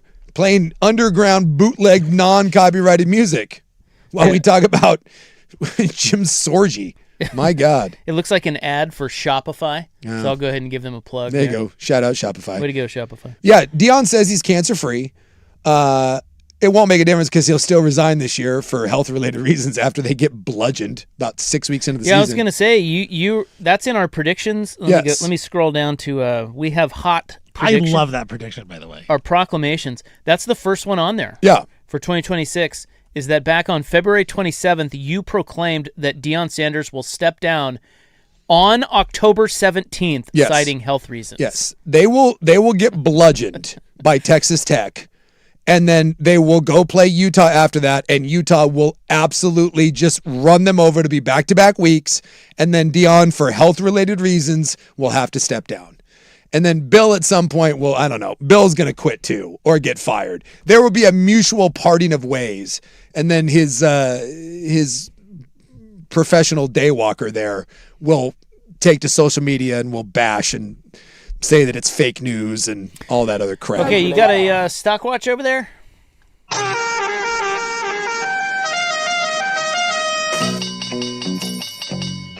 It's Primetime Stock Watch. What's all the hype? Are Isaac and Suk buying it or calling BS and unloading it fast? Sounds to me like you guys are a couple of bookies. Is the hype accurate or a bunch of hot gas? Before you buy or sell, listen close. It's easy to grin when your ship comes in and you've got the stock market beat. But the man worthwhile is the man who can smile when his shorts aren't too tight in the seat. Primetime Stock Watch is brought to you by 1-800-DIVORCE. When you need to take stock of your rights, 1-800-DIVORCE is on your side. Call 1-800-DIVORCE today. All right, Vonner. Let's do this thing. Let's do it. I talked about the World Cup a little bit. So this is the first time in history that the top 4 ranked teams are in the semifinals. Of course, France is 1, Argentina 2, Spain 3, England 4. Now, I believe Argentina was 1 going into the tournament, but France has now passed them with their performances. But this is the first time that since the rankings were introduced in 1993, that the top 4 teams are in it. In fact, never once had there been more than 3 of the top 4 pre-tournament teams in the semifinals. So, guys, buy or sell. The World Cup has been the best sporting event in 2026 so far. Yeah, I don't think it's close. The other possibilities, the NBA playoffs, finals, NCAA tournament. Well, and you had the Super Bowl, too. Super Bowl. I mean, look, I've enjoyed all of that. I thought the Stanley Cup run was great. Stanley Cup was great. Look, there's been a lot of cool things. The World Cup absolutely floored me. I am not a diehard soccer fan, anything like that, and it absolutely wrote me in. Dude, it did. What was it? I'm sorry which match it was. It might have been the U.S.-Belgium match. 50 million people. It was the largest non-NFL event in almost 30 years in the country. Sorry, the World Cup has been absolute theater. I got to give a nod to our U.S. Olympic hockey teams. That's a good one too. That was good. I got to give a nod to them because that was awesome. That was awesome. They both won gold. Yep. But I was more glued to the World. Just me personally. Yeah. I was more glued to the World Cup than that. God, I kind of forgot about that. That was That's so a good. Good. I mean, I remember. I woke up at the butt crack of dawn to watch Canada and the United States. I'll say this: that game, the gold medal game. Yeah. But the entire tournament, no. The Olympic hockey versus this World Cup, I'll take this World Cup all day. Yeah, you said sporting event. Yeah. And I think the thing that maybe puts it over the top is that Team USA was actually pretty good at the World Cup. Yeah. For a while. So that helped. And it was here. Yeah. So it was just I think that helped a lot. The fact that it was in huge. America. Yeah. For us. Yeah. All right. Let's talk about real football. ESPN, they surveyed league executives, coaches, and scouts. They are coming up with the top players in the NFL on ESPN today. They dropped the top 10 quarterbacks in the NFL as of right now. Josh Allen, Patrick Mahomes, Matthew Stafford, Joe Burrow, Lamar Jackson. There's your top 5. Dak Prescott. And then in the votes, after Prescott at 6, huge drop-off to number 7. Justin Herbert, Drake May, Jared Goff, Caleb Williams rounds out the top 10. The other guys receive votes to get into the top 10. Sam Darnold, Jane Daniels, Jordan Love, Purdy, Mayfield, Lawrence, Hurts, Bo Nix, Daniel Jones, CJ Stroud. Buy or sell, guys. Jaden Daniels is the most obvious choice that will break into the top 10 quarterback next season. No. Simply because he had a really, really good rookie year. And it was uneven, but it was kind of one of those magical runs. And we've seen this from rookie quarterbacks a bunch. Where, from RG3 to Vince Young, we've seen a lot of guys that come in and kind of play a backyard style, run around, just kind of make amazing plays, get by on the athleticism, little luck involved, and then they're never the same. He was a shell of himself. Now, he was hurt. The team wasn't very good. I'm not certain that they're going to be very good again. I think Sam Darnold is set up for better success. Jordan Love is set up for better success. Brock Purdy and that San Francisco team with all the injuries, they won 12 games last year. Trevor Lawrence finally looked like he had a competent, coach around him. So, it may happen that Daniels becomes a breakout star, but to me, I just think there's probably 2 or 3 other guys. Just off the top of my head, I would say Sam Darnold or Jordan Love with a solid year, or like I said, I might even take Brock Purdy before I would take Daniels. I'd say there are 3 that could crack the top 10. The most likely being Jordan Love. Yeah. I'm a little surprised that. See, I love Jaden Daniels. That's my problem. I think Daniels is awesome. Yeah, he had the 1 year. Yep. I think that his rookie year, he was the best quarterback in the NFC. You could make the case incredible. That he's better than Caleb Williams. And right. Caleb Williams is number 10 on here. Right. Yeah. I think as long as he stays healthy, I think he's a top 10 quarterback. And so I just think, for me, it's an easy choice that Daniels would be the guy that jump up. But so I don't know if I'd have Williams in my top 10. Jordan Love, most likely, Daniels, and probably Brock Purdy. And maybe Trevi baby. Yeah. Trevor Lawrence. A lot of the talk on the internet was Herbert was ranked too high at 7. Ow. He is the most polarizing. Well, there's an interesting quote in there, Suk. An NFL coordinator said, quote, "He plays young. He's incredibly talented and has made progress, but he doesn't have the maturity level of the other guys as far as how he runs the overall operation and mastery of the position." The only one that you could make an argument, but age comes into it. Sorry, there's not a GM in the league that if you ask them, all things being considered right now, or even not even all the age, you had to go through the season. No one's taking Jared Goff. No one's taking Caleb Williams right now, right this instant. What about May? I don't think so. Drake May? Drake May, Who's the most likely out of the top 10 to drop out of it? Drake May, you could Caleb May. Williams to me. Drake May be the one guy that you could say, but I think the playoffs took a lot of shine off him too. He's got a lot of the same things that Herbert does. You may not think Herbert is the world's best quarterback, and by the way, I think that he has escaped a lot of criticism, but Justin Herbert's really, really good. And if you're taking a franchise quarterback, you're not getting through 10 guys before you get to Justin Herbert. But you're right. May, with the age thing, May would certainly come into that. Yeah, it's the Herbert, the no playoff wins. Yeah. Really has just killed him so far. So if you have one season, Drake May or Justin Herbert. Because that's what this was. This was as who is the best player right now, not in the future for this one I would season. take Justin Herbert. I would too. I think Drake May got by with a really, really wonky schedule, and when he needed it the most, I thought he was very, very average. And that's the knock on Herbert. I just think Herbert right now is a better quarterback. That may change over the years, and May continue to blossom, but I've seen it more from Herbert than I have May, so I would take Herbert. And I'm not even a huge Justin Herbert guy. All right, there's your stock watch. Goldberg Jones, when it comes to divorce, custody, or child support issues, trust Goldberg Jones to help. Call 1-800-DIVORCE. Phone questions answered at no charge. Coming up next, Bison Guy is from Washington, and just another day at Waterfront Park. Now, here's a quick look at Portland traffic.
Now, from the George McCoy at Warren Allen Sports Desk, a Sports Center update on the Fan Sports Network, 105.1 FM and 1080 AM.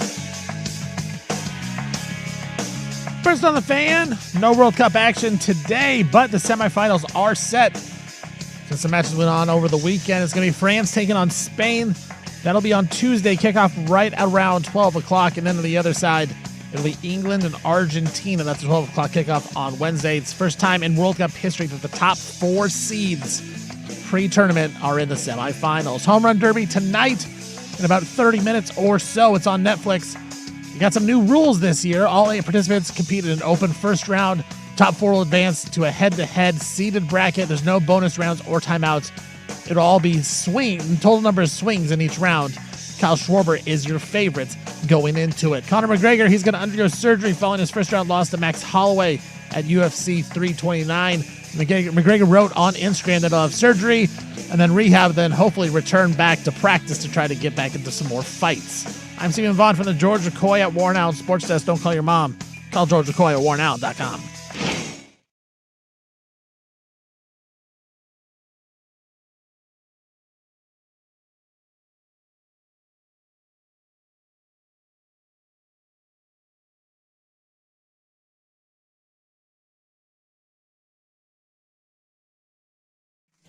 All right, pleased to have you along. We are awaiting tonight's big home run derby. Is it a big home run derby? I don't know. I always like it better than the All-Star game every year. It just feels like this home run derby has a little... It's kind of weird it's on Netflix. Doesn't it kind of kill it a little bit? Yeah, and I just miss Chris Berman. Oh, wait, no, I don't. Well, I mean, look, outside of... You got Harper and Schwarber. Well, we got a horsey. You got to bet. I mean, you got to bet on a horsey. Yeah. So our horsey is Murakami. Hop on. Yeah, I saw that Lowercase was wearing a Team Japan World Baseball Classic jersey. He loves Murakami. That's like his favorite player. I was like, why the hell are you wearing a Team Japan jersey? I'm like, and then he was like, oh, so it just of all the jerseys he could have, it seemed like that was a weird one. Why is that his favorite player? I don't know. But he wears that a lot, and he always talks about Murakami. Is he a White Sox fan? He's a Yankee fan. I was going to say, I've never seen him wear a White Sox thing. I thought he was a Yankee guy. I think he's confused. I asked him, because I have a Team Japan jersey. I have a Team Japan hat I wear all the time, but my better half is Japanese. And I was like, what's with the Japanese thing? And he's just like, I love him. And I was like, what? Huh? I was very confused about Lowercase and the what is happening? The jersey. Well, he hits bombs. Yeah. And he's a lefty, which, some say that's better in Philadelphia to be a lefty. Yeah. He's one of 4 lefties, so we've bet on Murakami. You can get him at a tasty little number. He's plus 500 or something right now. It's just for the casual baseball. If you're just a casual, does Ben Rice there is going to be a lot of people tuning into this and dropping who? He's on the Yankees. That's the thing. Yeah. Your boy Caglione, Jordan Walker. Yeah, Gags is out there. That's a good point. Ben Rice on the Yankees, more recognizable, or Cal Raleigh last year on the Mariners? Because Raleigh was having a monster year, but he played in Seattle. Ben Rice being on the Yankees, there are a lot of fans and he's having a good year. Yeah. There are a lot of fans. He's probably more well known than Cal Raleigh. I bet he is. Yeah, it's a weird. I'm just saying, baseball has a little bit right now of and a lot of sports have this. There's just not a lot of star power in this. Not a lot of star power. We got Bryce Harper out there. Harper and Schwarber. You got Schwarbs. Yeah.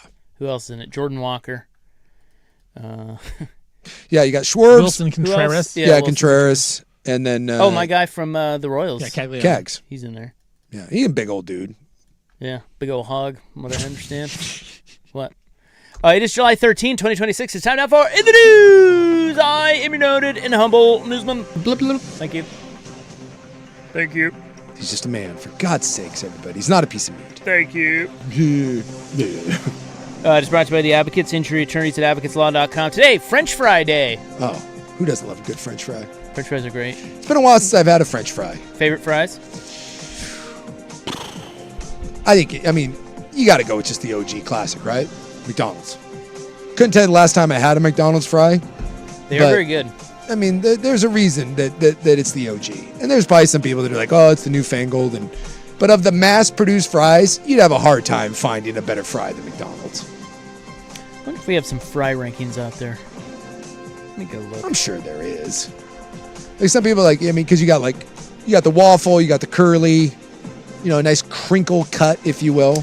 Yeah, so McDonald's, according to AI, McDonald's number 1, Chick-fil-A 2. These are just fast food. Yeah. Arby's 3. I don't know. They got I'm assuming that's the curly fry. Well, yeah. Wendy's 4, Five Guys 5. Okay. The thing about Five Guys too is you just order like a small fry and you get a bag. They just chuck a bag at you. Like that's too many fries. No one needs that many fries. I don't know. I like that many fries. I like digging into the bottom of the bag for more. Just like, oh my God, there's more. So good. Yeah. According to somebody at All Recipes also did this. Okay. And went with Wendy's number 1 with McDonald's number 2. Okay. I can listen to it. Again, I don't know. I think McDonald's are better than Wendy's. I just like, if I happen to eat fast food, I really try not to. I usually just try to get the burger or the sandwich and skip the fries. It's like, try to minimize the damage, but God, fries are so good. It is also Embrace Your Geekness Day. What's the geekiest thing you do? Ooh. Well, I'm sure that's like nerd stuff, right? I mean, probably like the sports. I mean, sports is kind of geeky, isn't it? Yeah. Like we're sports guys. See, but sports. That's not geeky. Yeah.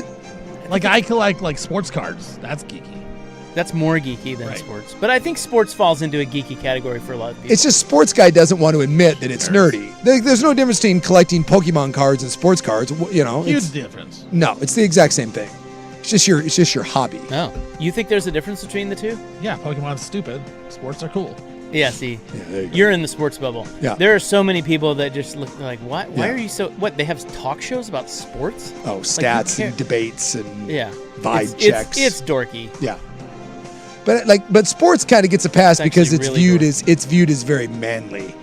And anything that's manly can't be nerdy. When you hear geeky nerdy, basically you're saying that it's effeminate and you sit when you pee. Right. What do you do what's your ultimate probably Broadway geekdom? Would that be that's not geeky, that would be like that's lefty wokey? I like that. Lefty wokey. I like musicals. I don't know. think that's geeky. Like if I listen to The Sound of Music, is that, or like Grease, is that geeky? I love Grease. Oh, it's the fantastic. movie Grease. Or I don't know, I don't know if that's nerdy or if, again, is that just effeminate? Is that my electric I'm not commenting on that. Soy boy sort of. Yeah, I mean it's a little juicy. Yeah. But I'm trying to think of like what would be considered full on. Oh, well there you go. I listen to like I read or I listen to like science books. So you read? Yeah. Who does Should have done it for the gays. Like I literally you read for the gays. I read for the gays. I just finished a book called First Steps that talks about how humans started walking upright for the first time. Cool. That's pretty. Yeah, you're geeky. That's geeky. Yeah, so like I like evolutionary books. That's probably like ancient history. That's geeky-esque. There you go. Found it.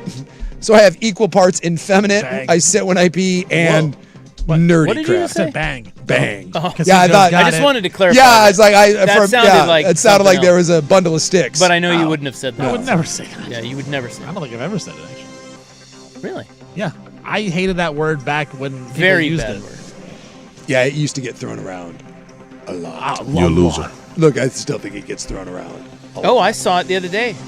Yeah. Or I heard you saw it, or I heard it. like someone wrote it out and held it up to you on a piece of paper, like a homeless guy You just know had who it. it was? It was the kids. Yeah. Not my kids. It's making a comeback. It really is. Like, Same with the R word too. Yeah. I was at a graduation party and I heard kids say it. yeah, well, I was very disappointed. yeah, we've gone the other way because we kind of eliminated that stuff, and then people were like, "I'm tired of being woke. I'm going to say what I want to say," and now we're swinging back the other way. The grandfather tossed by a bison at Yellowstone National Park's Bridge Bay Campground. I don't know if you guys saw this viral video over the weekend. It is really something. Dude, that guy, that's like orca hunting seal. Well, he's a very big man. Yeah. And he gets hucked by this bison. Yeah. The video's great. You should go check it out. And the reason it's great is that he's going to be okay. Yeah, he's all right. They say he has a long road to recovery, but he will recover. Did they say what? I know he had to go into surgery. Do we know what was broken? His name is Carl Eisen McDaniel. He is a 65-year-old man from Kendall, Washington. Now, do you know where Kendall is? familiar? I can't say that I do. Whereas I'm assuming I'm going to say it's east of Seattle. Well, pretty much everything's east of Seattle. I'm going to say an hour east of Seattle. I think it's north and east of Seattle. Okay. It is outside of Bellingham. Oh, then that's way up. That's there. way up there. That's Canadian border stuff. Yeah. And he's got he's got the big ZZ Top beard. Yeah, and he's got overalls. Yeah, suspenders, the whole thing. I'll tell you what, the photo, if that guy has any sense of humor, there is an unbelievable shot where he is upside down doing the Jordan pose, leg spread. That should be framed and put above his mantle. Like that photo of him caught midair. He's like 10, 12 feet up in the air. Spread eagle, upside down. It's amazing. Well, apparently he does have a sense of humor because they said that while he is in a lot of pain, he has been conscious and joking the entire time. Yeah. In the hospital. Well, and for an old guy, he puts up a decent fight. He hides behind some trees. The problem is he makes a run for it. He should have stayed hiding. Yeah. Dude, you're like 60 whatever. You can't outrun the bison. Yeah, we were talking about this off the air. Do you think climbing the tree was an option? Did you see him try to run? Well. You think he's climbing a tree? Well, I think you got to try. It's better than running. No, I think he should have done exactly what he was doing at the beginning, which was play peekaboo with the trees. Well, he was doing like the ring around the rosy. Yeah, with the trees. Had he just stayed amongst the trees, and he lost. Yeah. To a buffalo. He's not fleet of foot. And I don't know that's what the problem, because if you could climb a tree, I think that's the best option. But that guy can't climb a tree. Although, what if the bison just hangs out? Well, then you're in the tree. Well, then you wait for the park ranger and Yogi to come and shoo him away. Yogi in the house. And by the way, here's the thing. Normally, the bison's like my spirit animal. I love the bison. Above my mantle, I have a beautiful portrait of a snowy bison. They're just majestic. And normally I would say, if the bison comes and kicks your ass, you did something to bring the bison there, and that's on you. This old man was like 30, 40 feet away minding his own business. That bison looked at him, and I don't know why, but that bison was like, F you. He hunted that old man down. He really did, but I feel like those guys were too close. But they weren't super close. I think it says like 100 yards. They were what? 100 yards away. Yeah, they were. Were they that far? It was a pretty good distance. Yeah, they were definitely not. They were not up in the bison's business. No, they weren't. The bison had to come over to them. Yes. But at the same time, it is a little weird that you can just get that close. Yeah, a photographer said they were about 100 yards away from the bison when he charged him. Now, to be fair, I've been within 100 yards of a bear, like a brown bear, a grizzly bear, and I thought that's a safe distance. I think at 100 yards, you feel like you're at a safe distance. Turns out, no. That bison wasn't messing around, and it's not like they were out in the scraggly woods. They were in like a campsite. Well, and there's cars there. Yeah, there's cars and. So he broke his femur in 4 places. Oh. He was tossed airborne. They say he was thrown at least 8 feet off the ground, landed hard. But other than that, I can't stop watching the video. I know, it's great. Yeah. He wrote, "Thank you, everyone. I am okay." Where'd the music go? Oh, you're trying to get us to go? Yeah. Yeah. I like that tactic. Thank you. Because now it feels weird, so I'll come back. Thank you. I'll tell you more about this coming up next. How about that? Yeah. And then.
right, welcome back. This is In the News, July 13, 2026. Just a little bit more on Carl.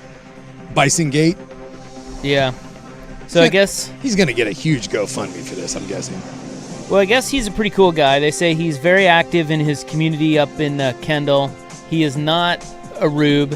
He is actually he. was that in the story? Kendall, not a rube. Well, he kind of looks like That's a rube. the hard-hitting reporting that you come to expect from your noted newsman. Well, he does look like a rube. I mean, look at him. Yeah. And so, of course, people are always going to take that and go, well, he provoked the bison. He did not. He did not. And as a matter of fact, he was very worried that he may have. So he actually was talking to the cameraman, the guy who filmed it. That guy met him at the hospital and showed him the film. He was really worried about it. He's like, I want to see the film. Something. What did I do to provoke that bison? Yeah. And it turns out nothing. Yeah, sometimes you don't do a damn thing, man. It was an angry bison. Yeah. Well, it is one of those things that, why does an animal do something? I don't know, because it's an animal. Maybe it looked at you, it didn't like your beard, it didn't like your suspenders. And by the way, is there a more adorable look for an old kind of fat guy than the suspenders? Like, that's when you know you're a sweet old man, when you're just out there rocking some suspenders. Now, can you see on the video what happens to the grandson? Because he's with a 13-year-old, he's with his 13-year-old grandson. Yeah. And he just disappears. Yeah. What happened to the kid? As far as I know, nothing. Like, it just cuts off after he gets thrown, So after he gets thrown, he said he actually got up. So he had multiple broken bones. He had broken his femur in 4 places. How do you get up after a broken femur? I guess adrenaline, maybe? He said he got up, and he and other patrons that were nearby started getting really loud and like trying to scare the bison off. Yeah. And it worked. Well, the only one that I've seen is that after he lands, the bison just kind of stands there, and he doesn't... the bison doesn't go after him. He just kind of stands there and looks at him and kind of admires his work. Like, yeah, bitch, what? Wild video. I'm kind of team. I love the bison. It is a funny video.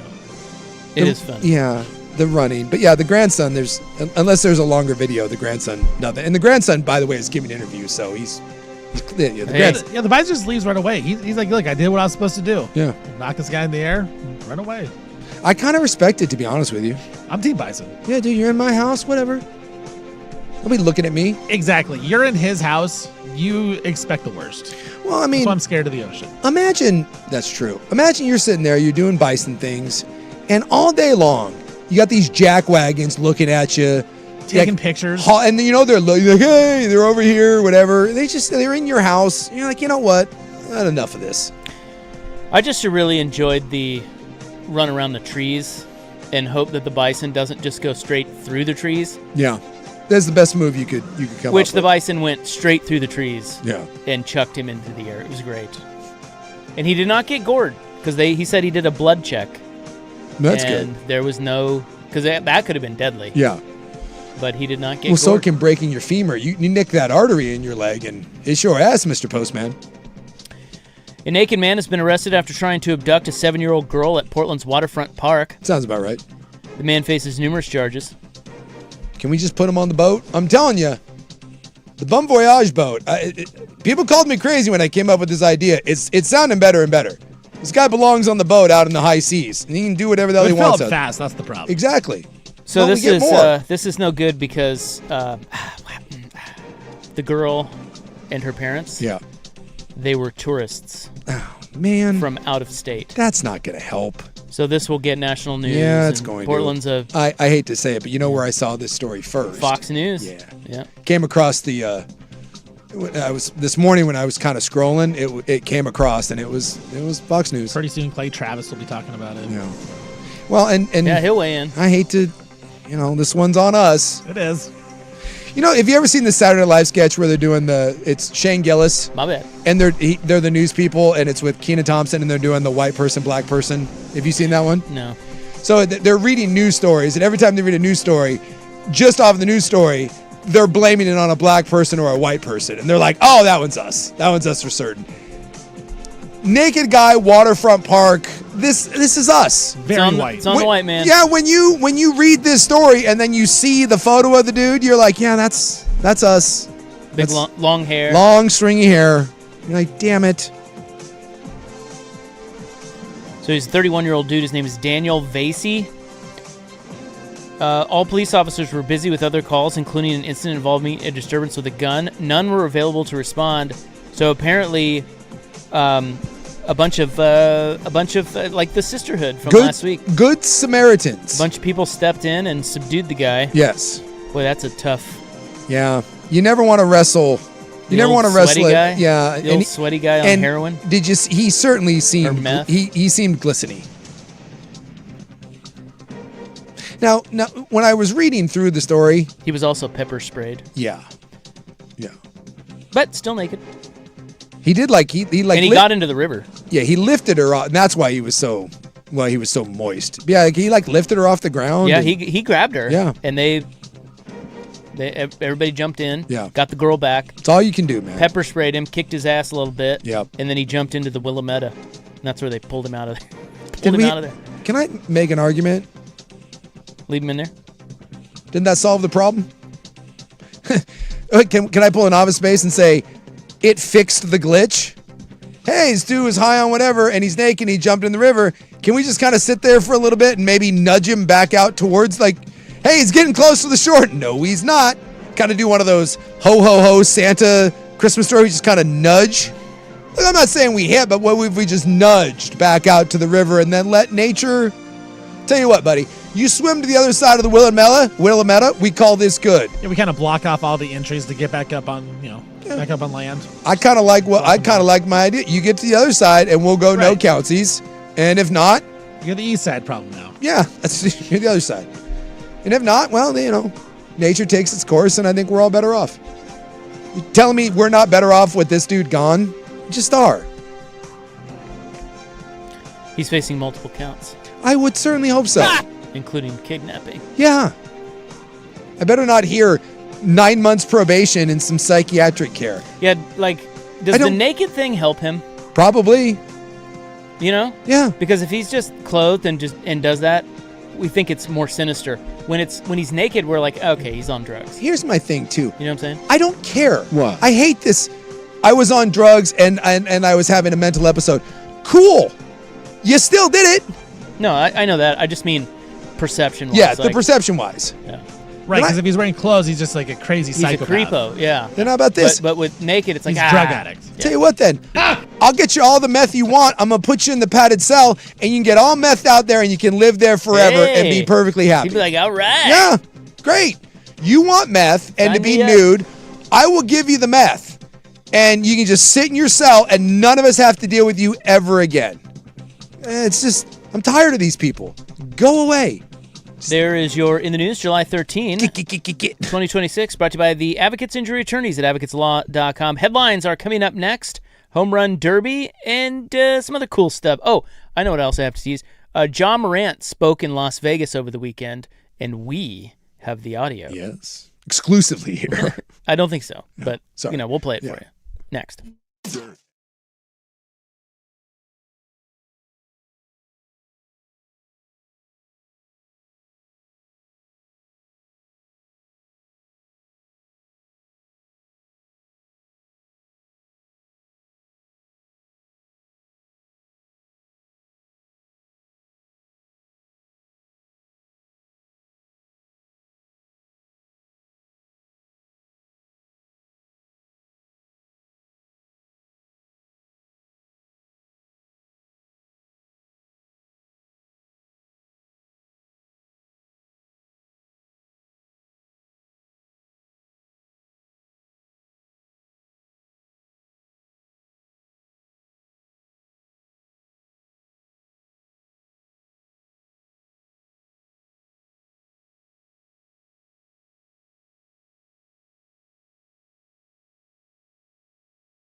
Now, from the George McCoy and Warren Allen Sports Desk, a Sports Center update on the Fan Sports Network, 105.1 FM and 1080 AM. First on the Fan, no World Cup action today, but we are going to get some semifinal World Cup tomorrow. France taking on Spain in the first World Cup semifinal will be tomorrow, kicking off at around 12 o'clock. And then on Wednesday, England and Argentina take on each other in the other semifinal. That's also a 12 o'clock kick. This is the first time in World Cup history that the top four ranked teams heading into the tournament are in the semifinals. Home Run Derby tonight in just a couple minutes. It's on Netflix. All 8 participants compete in an open first round where the top 4 advance to a head-to-head seeded bracket. Now, there's no bonus rounds or timeouts this year. It is just based off the number of swings going into the Derby. Kyle Schwarber of the Phillies is your favorite. Conor McGregor, he's going to undergo surgery following his first-round loss to Max Holloway over the weekend at UFC 329. But McGregor wrote on Instagram that he's going to have surgery and then hopefully rehab and then get back into the octagon once again. I'm Stephen Vaughn from the George McCoy at Warren Allen Sports Desk. Don't call your mom. Call George McCoy at warrenallen.com.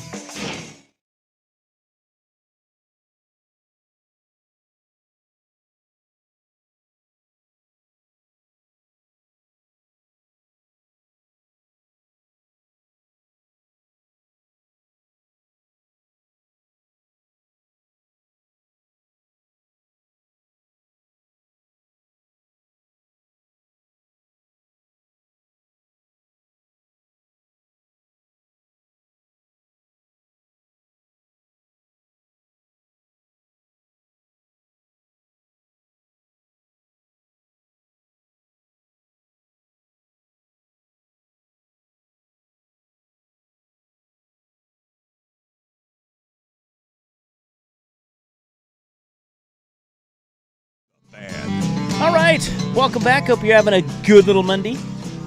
We are your sportsmen. My name is Isaac. Hello. Sada. Big Soup's right over there. Michael Buffer making an appearance. Yeah, they're pulling out all the stops here for the Home Run Derby. They got the Hawk out there. Yeah, so Lonnie Hawkins is in character. I guess the only way you know that is he has the Hawk visor on. Yeah, and they're doing the whole bit because they got all the main characters out there. So Luke Wilson's out there, and then Jimmy, who plays his son. So they have the cast of the Hawk. Where are we? I mean, hello. Yeah. Thanks for the invite. I thought me and Will had something going on. Turns out no. And then they've brought out a mini boxing ring, and Michael Buffer's in the middle of it. And I'm assuming that, look, they've assembled a boxing ring on second base. Well, remember the opening day that they had the Giants-Yankees, how stupid that was? Yes. For Was Netflix? that Burt Kreischer? They brought out Burt Kreischer, which was the most awkward thing in the world. And now I'm assuming that Michael Buffer is doing boxing introductions. Can we just get Netflix out of the sports game? I feel like they're making it really dumb. Well, and now Kyle Schwarber is in the ring. So they're doing some sort of fight. Because it's Rocky. Rocky in Philadelphia, probably. I would assume. I'm just guessing. That would make sense. That makes sense. There you go. Boy, Michael Buffer's old. Yeah, he is looking old. Boy, over under, and he has every sort of Botox flowing through his body known to man. Over under Michael Buffer 75. Over. Michael I'd go slightly under. I bet he's 80. 81. Oh, wow. Yeah. Still out there. He looks good. Well, for 81, there's a lot of surgery. I think he does. Well, I mean, look. The idea is look like at Jack Caggs and his huge hog. Yes. Jeez. That makes me uncomfortable every time you say that. He's just overcupping. That's all. No, Conor McGregor. I don't think so. Conor McGregor overcuffs. That's not what I'm Or hearing. cups. Yeah. He's stacking the deck. Rob has inside sources in that locker room. I have sources. Yep. Anyway, this would be a good time to tell you that when we were in LA and we interviewed Will Ferrell and all those guys, the cast of the Hawk, that audio and video you can actually now go watch. The embargo has been lifted. Yes. So Jackson has already posted it. You can catch it on our YouTube page. Mm-hmm. It's up there now in its entirety if you want to watch it. And then we'll have some clips and some stuff to play on our show, on our radio show here, probably within the next couple of days. And then I think the show debuts on Thursday. 16th? 16th, yeah. So Is Thursday. that Thursday? Yeah, I believe so. Yeah, that's when the embargo lifts. Then we're done. Then we can talk about it. Now we were full embargoed, now only partially embargoed. Look at it Jordan feels liberating. What? Chains. Look at his, are you? Yeah. You're a little behind. I'm behind you. Oh, actually, I think you're a little ahead. Oh. Yeah, But- Jordan Walker. Yeah, look at Jordan Walker's chains. Does he have has around his does he have the Mr. T starter kit? Yes. I don't even know if it's the Mr. T starter kit. He says the Mr. T kit? The Mr. T. I don't know how you're not a jewelry guy. No. I have one necklace, but it's got several trinkets that hang from it. I've never understood, though, how people exercise or work out with those. Because I just have one, and if you run and that thing gets up and gets you in the teeth, it's very uncomfortable. I've never understood how professional athletes play with big-ass, heavy jewelry around their neck. Blows me away. So did you guys catch the whole Bryce Harper flap? Yeah, about the FanDuel. did he or did he not give permission? Yeah, so Bryce Harper's in the home run derby here tonight. There's 8 players. Schwarber and Harper are the Hometown boys. Are the bigger names. Yeah. But our horsey is this guy here, Murakami. Yeah. This guy does nothing but mash. Yeah. With his little Chicago White Sox pot belly. It's just so weird that of all the places that he could go play, coming over from Japan, he chose the White Sox. Yeah, I don't know. Maybe It's they very paid him a strange. bunch of money. I guess. Do you want to hear him? He was on. This is Murakami on McAfee's show today. What type of music you like?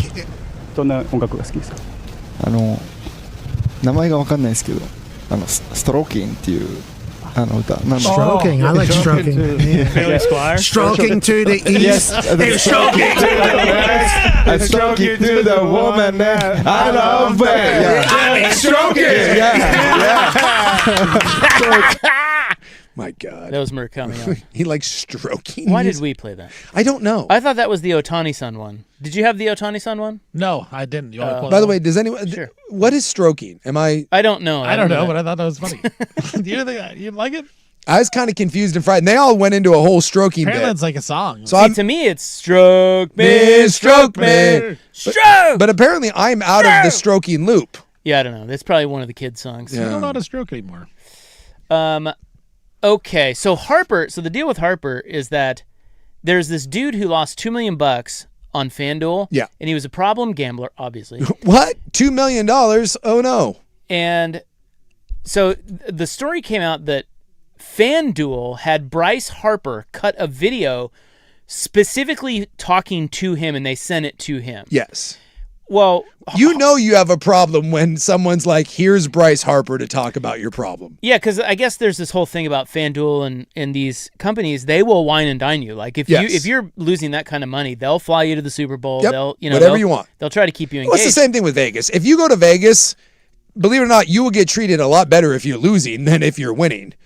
Or if you're winning, they will keep you around until you lose. It's the same thing with the FanDuels. So Harper is claiming, so they kind of, I don't really know what to think about this, because it was initially reported that Harper made the video for the guy. He names the guy by his name. Yes. He mentions this kid. So it's this idea to keep this, and FanDuel is stamped on the video. Yeah. But it sounds like Harper is saying that they took that from Cameo. He did that from Cameo, and he has no affiliation to FanDuel whatsoever. He's suing them. And Harper's pissed. Yeah. He's like, wait a minute, I had no idea who this guy was or that he was a problem gambler, and I had no idea that I was sending this to him specifically. Yeah, because obviously it makes Harper look bad, and that here this guy who's got a $2 million debt, and it sounds the video makes Harper look like, well, keep gambling. Hey, let's keep playing. Yeah. So Harper said, I did not know FanDuel would do this. I did not consent to it. FanDuel has no right to it. I have his message if you want. Yeah. This is Bryce Harper. Yeah. Hey Terry, what's up, brother? Hey man, your host Brittany from FanDuel wanted to make sure your Thanksgiving was extra special. So I just wanted to hop on here and wish you and your family a wonderful Thanksgiving. Tell I said hello. I appreciate all the support through the years, and I just hope you have a great day. Enjoy it, and we'll see you soon. Bye. So that's Harper to the guy. Now, he does mention FanDuel, the FanDuel host. But now, to be fair, if FanDuel or someone paid him to make a cameo, you can say you can just ask someone in Cameo, and hey, they'll just read they'll just read it. Right. Do you know how much that costs, by the way? For Harper? Yeah. I'm guessing it's probably $2,000. $899. Okay, so that's actually better than I thought. I would have thought way less. Really? Yeah. Oh no, for a guy like Bryce Harper, $900, dude. For like D-bags like Ric Flair, it's like $400 or $500. That's insane. Anyway, there is a this is a somewhat related thing. I have a buddy of mine, the Great Red Panda. Every time they have a friend of theirs, and every time something good happens in his life, whether he has a kid or gets a promotion, they get Hugh Jackson. Yes, that Hugh Jackson, the NFL coach Hugh Jackson, to why? As a bit. And so they do a cameo with Hugh Jackson, and this has been going on for years. So every one of this guy's life's major accomplishments is, I guess it's chronicled by Hugh Jackson. And I'm not sure that Hugh gets the bit. And he does, he plays it up. Hugh's like, hey, man, hey, I hear you're killing it out there. And and he's very inspirational, but he goes on these big, long rants. And I think it costs him I want to say it's like $170 to get Hugh Jackson to give me like a 2-minute hype video. So Harper says, I did not know the cameo video would be used for FanDuel VIP promotion. I have no affiliation, like you said. Council has directed me not to comment any further at this time. So this is going to get hairy. Yeah. And of course, the guys in the suit is that they were encouraging him to wager more. And again, you mentioned the tickets, and they were putting him up at the Super Bowl. They're like, hey, you keep gambling. We got you a plane ticket. We got you a hotel. Let's go. Okay, here's the Murakami. By the way, somebody on the text line weighing in on why Murakami signed with the White Sox. Yeah. One, he was not that coveted because, I know he's raking, like he hit 20 home runs in the first half, but there were a lot of people that didn't think his power would translate. So he was kind of a crapshoot. Nobody really knew. So it's not like the big boys, the Yankees and the Dodgers. They were like, Yeah. You know what I mean? Sure.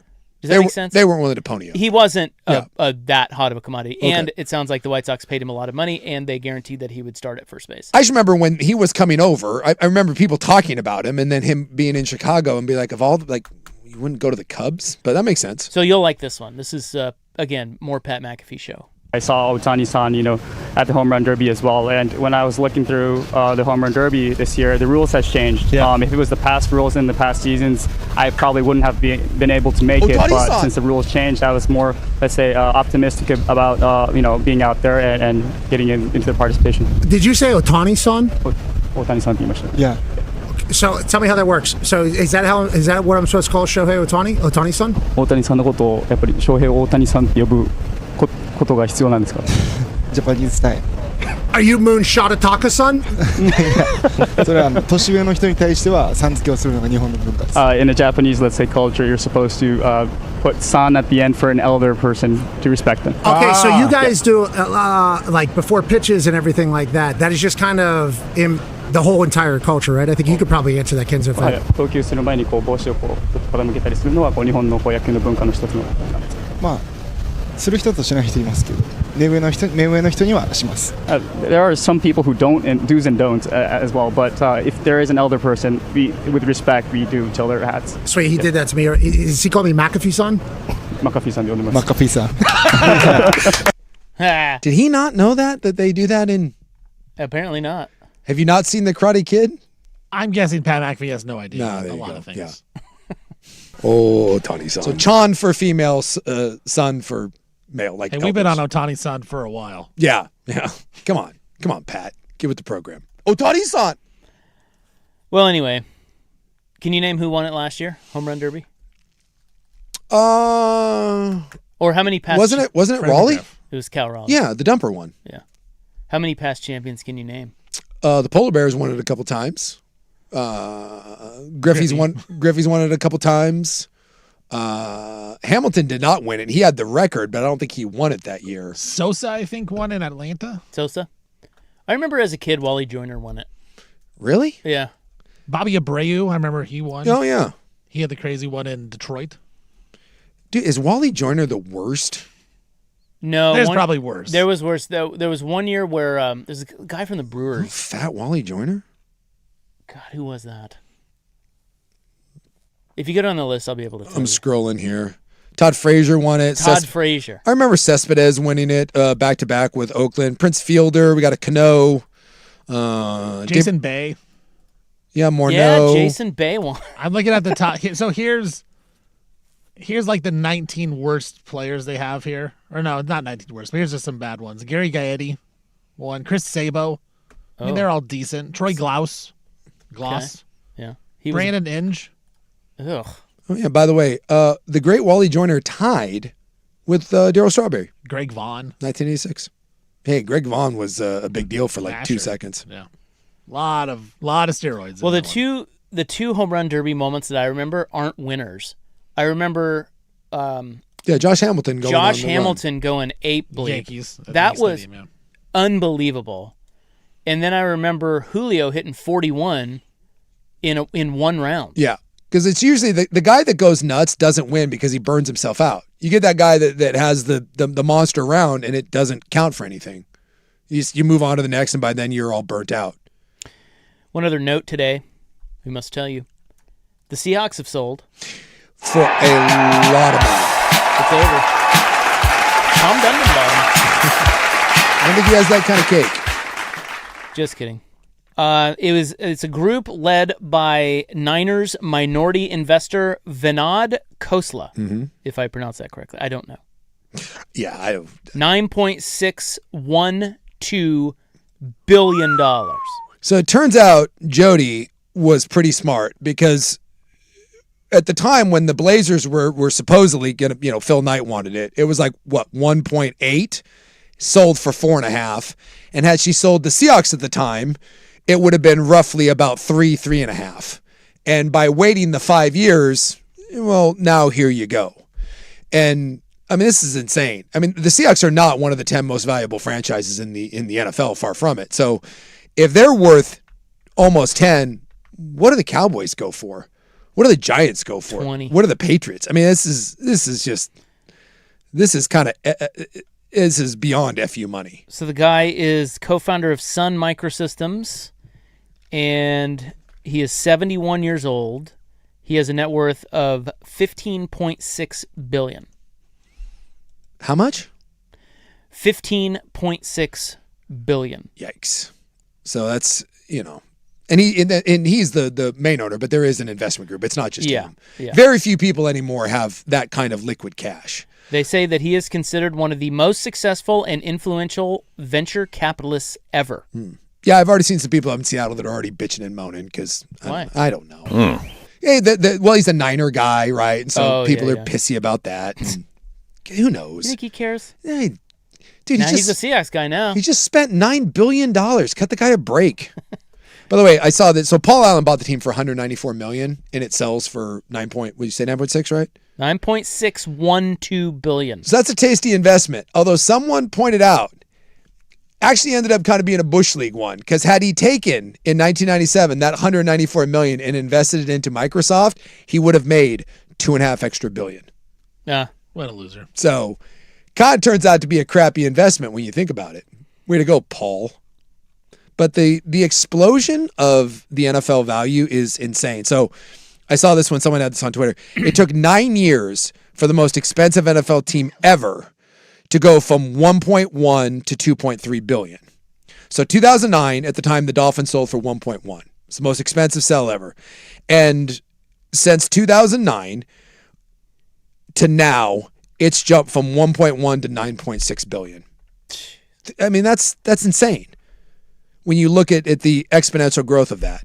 So it's insane. 9 years to go from 1.1 to 2.3, 4 years to go from 2.3 to 4.6, and 3 years to go from 4.6 to 9.6. And now they're saying, God forbid what happens when the Patriots or one of the Cowboys or something like this, the Steelers, someone goes up for sale. That we could be in the neighborhood of 20 billion on one of these teams. And then at that point, you're either talking about 5 people able to buy it or, massive groups coming in. I don't see Jerry. Well, his kids. He's almost in the, I don't want to kill him off, but, he's old. But his kids aren't going to sell that. I just don't see the family ever selling. No. But I could see the Patriots, though. Robert Kraft ain't no spring chicken. He doesn't have any kids, does he? I don't know, but I don't think any are like in the day-to-day running of that team.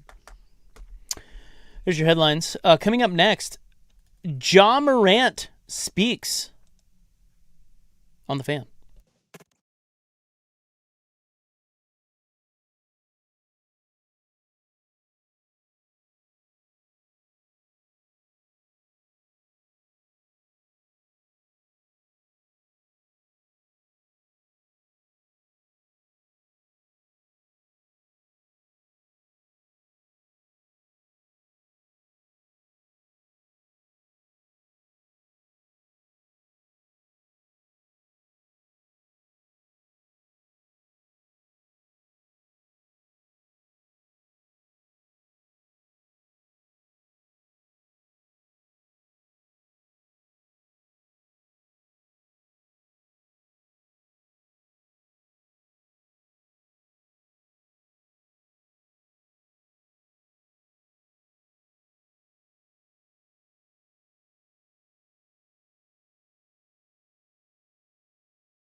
Now, from the George McCoy and Warren Allen Sports Desk, a Sports Center update on the Fan Sports Network, 105.1 FM and 1080 AM.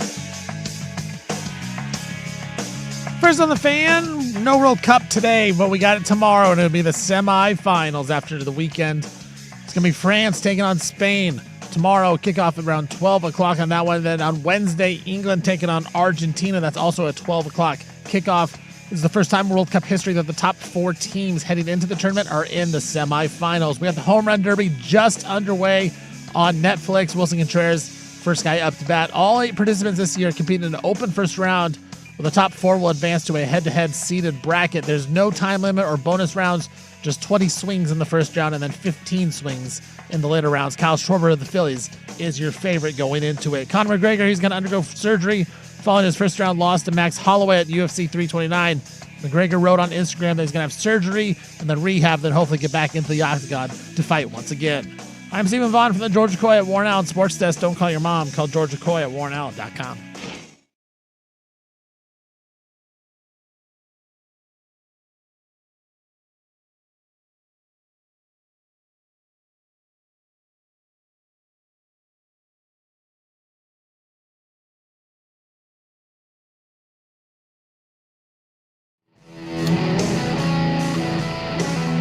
Now to the malfunctioning epiglottis. Where would you rank, because I talk about unearned male confidence, which is an epidemic in our country. Where would you rank the ability to hit a ball out of a major league ballpark in the hierarchy of unearned male confidence? Because I think most douchey males do believe they could hit a ball out of a major league stadium. Well, what are the other... Well, I mean, what is this? I mean, you look at everything that men, for some unknown reason, believe they have the innate ability to do, which is pretty much everything. And I feel like if you asked the high T bro, who hasn't swung a baseball bat in 20 years or has never swung a baseball bat, yeah, I worked out last week with a dumbbell. I'm pretty awesome. I bet you I could get one out of a major league stadium. I think it's pretty high. Yeah, because I think a lot of guys are going to think that if they catch one, it'll be a bomb, just like the big boys. Yes. And guess what? I am here to tell you from personal experience, it will not. It is not. I bet especially if you went to every country club and you found all the golfer bros, and they'd be like, I bombed the golf ball. Same thing. I get a hold. Give me 20 swings, I get one out. I feel pretty confident that golfer bro is thinking that thing's going yard. I think that the guy will get up there and he'll be really confident. Yeah. And he'll catch one. And he'll go, ooh. Oh, got it. And got it clean. And it's a fly out to right field. Yeah. Can of corn. And he'll be like, ooh. This is going to be harder than I thought. Contreras just almost hit one out of the stadium. Yeah. Dude, that was foul, though. Was that foul? I think it was foul. Dude, that... Taking a shortcut. Oh, okay. Well, then that doesn't count. He's got 10, though. That's pretty good. Dude, he's hitting some bombs. And that one looked like it was like just an inch away from going out. No, I think that was a legit home run. Was it? Yeah.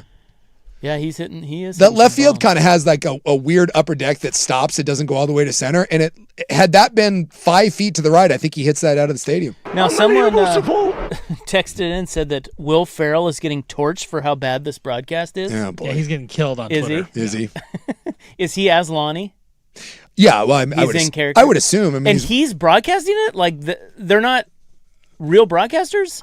Well, no, I think they have real broadcasters. I'm guessing that they're just kind of... So it was like, from what I understood, it was the cast and then Michael Buffer, they're just all killing that scene right there because they were like introducing them. Yeah. Okay. So as they're the not guys on. were walking out. Yeah. Yeah, they're not on there anymore. No, I don't think so. Okay. I was wondering, like, dude, I'll tell you let right. the cast broadcast the whole thing. I will tell you right now, whether you're Will Ferrell or Burt Kreischer, I mean, both those guys are funny guys. I know The Rock. Remember, The Rock had to do this for like one of those stupid football games. I don't care how funny, how popular you are. I just don't think there's a good way that you can be a hype man at a game and have it turn out well. I think that's you're asking to just get kicked in the nuts. No one cares. You can't do bits. Like you got a crowd of uninterested, half drunk people. That's a lose-lose proposition. But it's the Netflix thing. Like Netflix messed up with the Giants-Yankees by trying this, and they're trying it again. I think people just would rather the people that are paid to do it. Well, they're cross-promoting. Right? No, it's their get show, that. so that's why they're doing right. it. But but I think a lot of sports fans just want the people that are paid to do it to actually broadcast it. Yeah.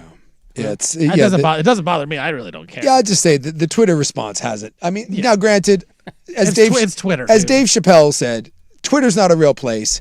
And my God. No one on Twitter likes anything, so I'm going to reserve judgment, but Twitter's a tough crowd. Tough crowd. So Ja Morant was it looked like he was at the Wynn, because I know the Wynn sort of the backdrop, if you will. Just like the walls and ceiling of the Wynn. If one thing Isaac Robb knows, it's what the Wynn looks like. Well, it's got that orange. It's unmistakable. Okay. That's where a lot of the guys hang out. Do they? From my expertise, yeah, when I was there. So Ja Morant saw Shaq there once. Shaq? Yeah. At the Wynn, walking around during Summer League. Was he cool? But he's had a bunch of bodyguards around him. So did LeBron. Yeah. Losers. That's the way it goes down. Be part of the people. I do love, come on, dude, you can walk around the Wynn. You're going to be fine. Settle down. Well, this was after, remember I told you the story? Yeah, the championship, right? So we were playing cards late into the evening, and the Cavs won the title, and the Cavs flew directly to, it was when they beat Golden State. Golden State. They went right to Vegas, right? They flew to Vegas. More and more teams are doing that now. So all the Cavs were at the Wynn, and we get word at our table, word's kind of, the pit boss going, the Cavs just got here. Yeah. So we're like, all right, let's go out and see what we can drum up. We're all drunked up, and we're walking through, and we see a lot of the guys. I remember who's the big Ilgauskas? Yeah, was that Zydrunas Ilgauskas? I don't think he was there. That was Timothy Mozgov. Okay. Yeah, whoever it was. Yeah, it was Mozgov. It was some big, tall, hammered white dude. J.R. Smith. There were a couple of others. And then we saw LeBron. Mm-hmm. And LeBron, all the other guys were hammered and just walking by themselves. They were heading to that club. Yeah. Their little private spot. Famous club. It was all roped off for him, right?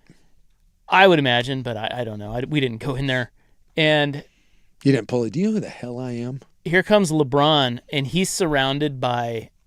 Who do you think I am? 30 people. Yeah. His head is above all of them because he's taller, and he's staring straight ahead, straight up at the ceiling, not looking at anybody, not acknowledging anybody. Everyone's serious, and he walks into the back of Allegra, the Italian restaurant in the Wynn there, and he sits down in the back at a table with, I don't know, I think his mom might have been there, or the 3 other people, and sits down and has a quiet meal by himself. That is the dumbest thing I have ever seen in my life. I couldn't believe it. I give you LeBron James. I'm like, that guy just won the championship, and I'm just like, dude, this is why I think he's a douche. Incredible. I saw, I guess they did a... Stop being a douche. How many years ago was that? They did was it a 10-year reunion? Yeah, that sounds right. 10 years. They did a 10-year reunion of that team, and no one told Mozgov about it. He got sad about it. Yeah, he found out on Twitter. Really? Yeah, like they were posting photos of it, and Mozgov tweeted and was like, "Hello, seriously, guys?" Well, yeah. Then LeBron and all the dudes were like, "Well, it wasn't like a official get together. It was just a bunch of guys hanging out, and then we called other guys, and we're all on the same team." And dude, no one called him. You want to talk about some low down dirty pool? How much of an ass do you have to be? Or they all just hate him, or was it like, I'm not inviting that dude? He's like a big Russian or Ukrainian or whatever. Like, we're not doing that. So Ja was at the Wynn, and Jason Quick was there. Some other media members were there. I couldn't tell who else was in the scrum, but I could tell Quick's voice. I think there was 4 or 5. Golliver. Golliver was there. I think Orem was there. A handful of the usual suspects. Who do you think I am? Do you think Orem said that to him? Who do you think I am? Now, I didn't read it, but Orem had a column called Revisiting Ja. I think he's backtracking on the whole worst deal of all time. Yeah, behind a paywall. Didn't read it. Yeah, I didn't read it. Well, I think he said that Morant reached out to him. Oh. Morant DM'd him and said, "Hey, man, give me a chance. Yeah. I don't know you from Adam. You don't know me from Adam. Hey, Ja's he's kayaking now, and he's an urban hiker, so we're going to be fine." Well, nobody can insert themselves into a story quite like a columnist. A columnist, They're amazing at it. It's what they do. So here is Morant talking about being just a bad dude. I mean, obviously, I've done, what I've done in the past, but it's been addressed and handled already. So I don't see why, years later, that's still the topic when nothing happened since, And I feel like if I was that guy, y'all wouldn't be talking to me now. I wouldn't be here, so. Yeah, it's a little weird. I don't know, that was quick. And do we have the one where we asked him if he is a bad guy, or did we not have that? Oh, that I didn't see that part. Okay, so is that the follow-up? That's the follow-up. So Quick asked him, which, by the way, that whole response was weird. I thought Ja Morant was fine. I listened to the press conference. Why did you think that was weird? You didn't. I did what I did, but I haven't done it since. So why are we still talking about it? Well, I think again, in classic NBA player fashion, he has a point, but he is terrible at presenting it the way he wants. He is saying, and I've heard that, there is somebody that knows him that heard us talking about him and reached out to me about him. And again, this person is biased because he knows him and he knows his family. Yeah. And he said he is actually a really nice guy and his teammates and coaches all love him. So I think with Ja, there's a difference between being labeled a bad guy and doing some stupid, he's a bonehead. He's made multiple mistakes, right? But he's not a terrible guy, according to some. And I think that's the point he's trying to make. He's like, look, I did screw up, but I think But he doesn't really say that. There's no accountability there. He just says, basically, he goes, I did some things, but at no point. Well, he's trying to say I'm not a bad guy. Yeah. But this is what I told the person that was texting me. I'm like, well, listen, he was saying, people got to give Ja a chance. I'm like, they're going to give him a chance. Absolutely. If Ja Morant plays well, we'll love him. They're going to love him. Yeah. And if he keeps his nose clean and says the right things actually plays the game, they're going to love him. Yeah. Now, if he does anything wrong, not anything, but if he steps in it again, you better believe Portland's going to have a really short leash with him, and they should. Yeah. And so it sounds like we're at this place with Ja Morant where he knows it. Everybody knows it. Look, he's going to play for the Blazers whether you like it or not. Sure. So if he plays well and he keeps his nose clean and he says and does the right things and people actually end up liking his personality, Portland will love him. At the same time. Will they not? They will. They will. Dude, they will embrace Absolutely him, and will. he will be super popular. Because when the guy's on, he's one of the more electric players in the NBA. We just haven't seen it in a couple years. But I don't know. I thought he was fine at the press conference, but there was a little bit of oh my God, because Quick asked him, he's like, are you a bad guy? That was the follow-up. Did he have to think about it? He goes, and he said, no, I'm Ja. He said, I'm not a bad guy, I'm Ja, which was, again, kind of a, I don't know. It's that typical, how do I put this? Yeah, I did those things, but trust me when I tell you that that's not who I am, even though that's what I did. Trust me, bro. Yeah, it's that. Why? Yeah. Why should? I did some things. Yeah, and that's why people think you're a bad guy. You beat up a kid. You're running around pointing guns at people, and quite frankly, you haven't been very good. So and then they get annoyed when someone asks them about it. That's the point. You were at one point were an all-NBA player, and the Memphis Grizzlies couldn't give you away. Literally. They were going to have to attach draft picks for someone to get you. I'm sorry, that's a reasonable line of questioning. So it goes down the road of, why are we still talking about this? Because you make $44 million a year and no one wanted you. You were an all-NBA guy and no one wanted you. You did that. Not, why are we still talking about this? So I'm obviously, I hope Ja works out, but it's that line of, I did all these things to myself, and now I'm annoyed that you want to ask me about it. I didn't think he sounded annoyed. I just don't think he got the point that he was trying to make across. Well, I do wonder if he actually is truly trying to change, and that's why because I'm kind of with Suk. It sounded like he's just like, look, I don't want to answer these questions, I'm trying to change. Because I had talked to some people, and they said that Ja has kind of tried to change around his inner circle.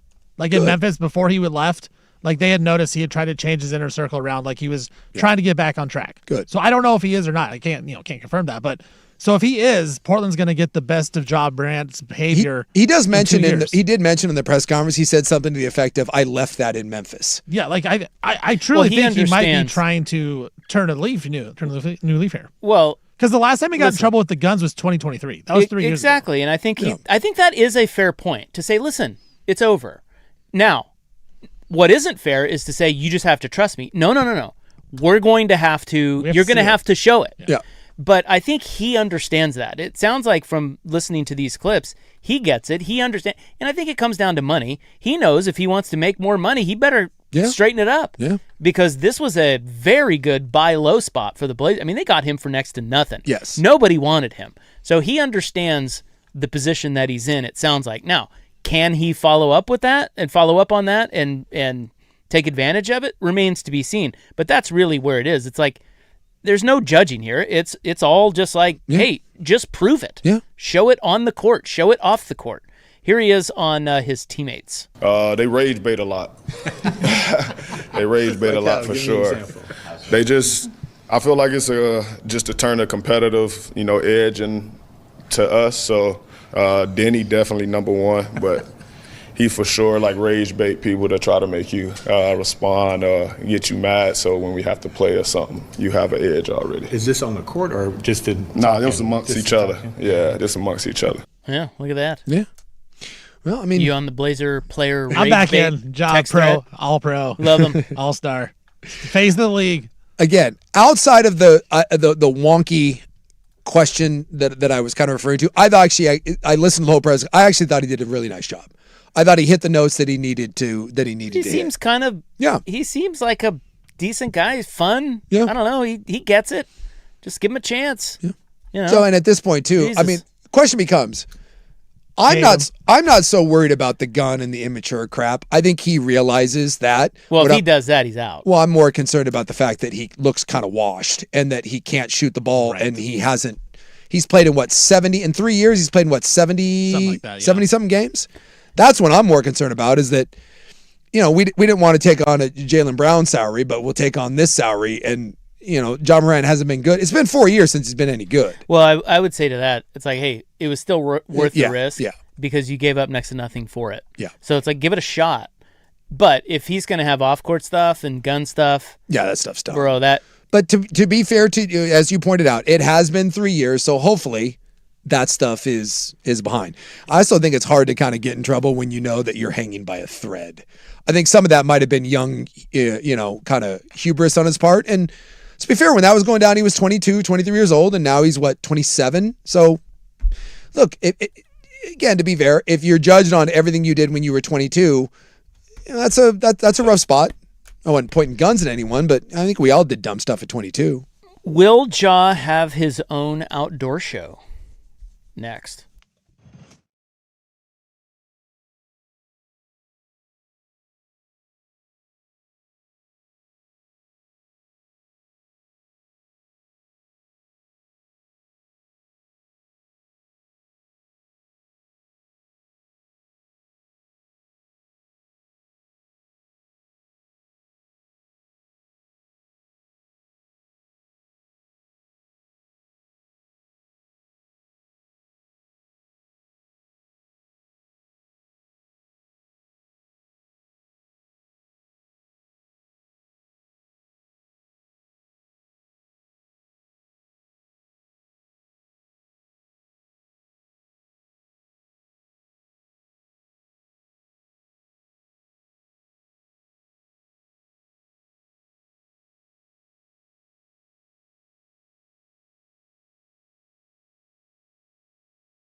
Liking this. This has like a runaway train sort of vibe to it, but the generic version, so we don't have to pay for it. Yeah, this is Oregon Trail. Yeah. Runaway train, never looking back. Soul Asylum, I believe? Yeah, there you go. I was thinking STP, but it wasn't STP. No. Yeah, Soul Asylum. They had that video where like they showed all the missing kids, because that worked once. Wrong way on a one-way train. Yeah. I don't think they ever did anything after that, but probably still touring with that one song. Come on, Rob! By the way, your guy Cags and his giant cup. Well, at least he's got a huge dong, you know? Doesn't look like he's going to advance. No. But he hit some bombs. He did hit some bombs. They said Contreras hit 2 that were 480. That one that we were talking about that was fair. Yeah. The one that damn near went out of the stadium. All right, so we're going through Ja audio. Ja Morant. He was in Vegas speaking to Jason Quick and others. We have one on Portland. Here's what he thinks of our city.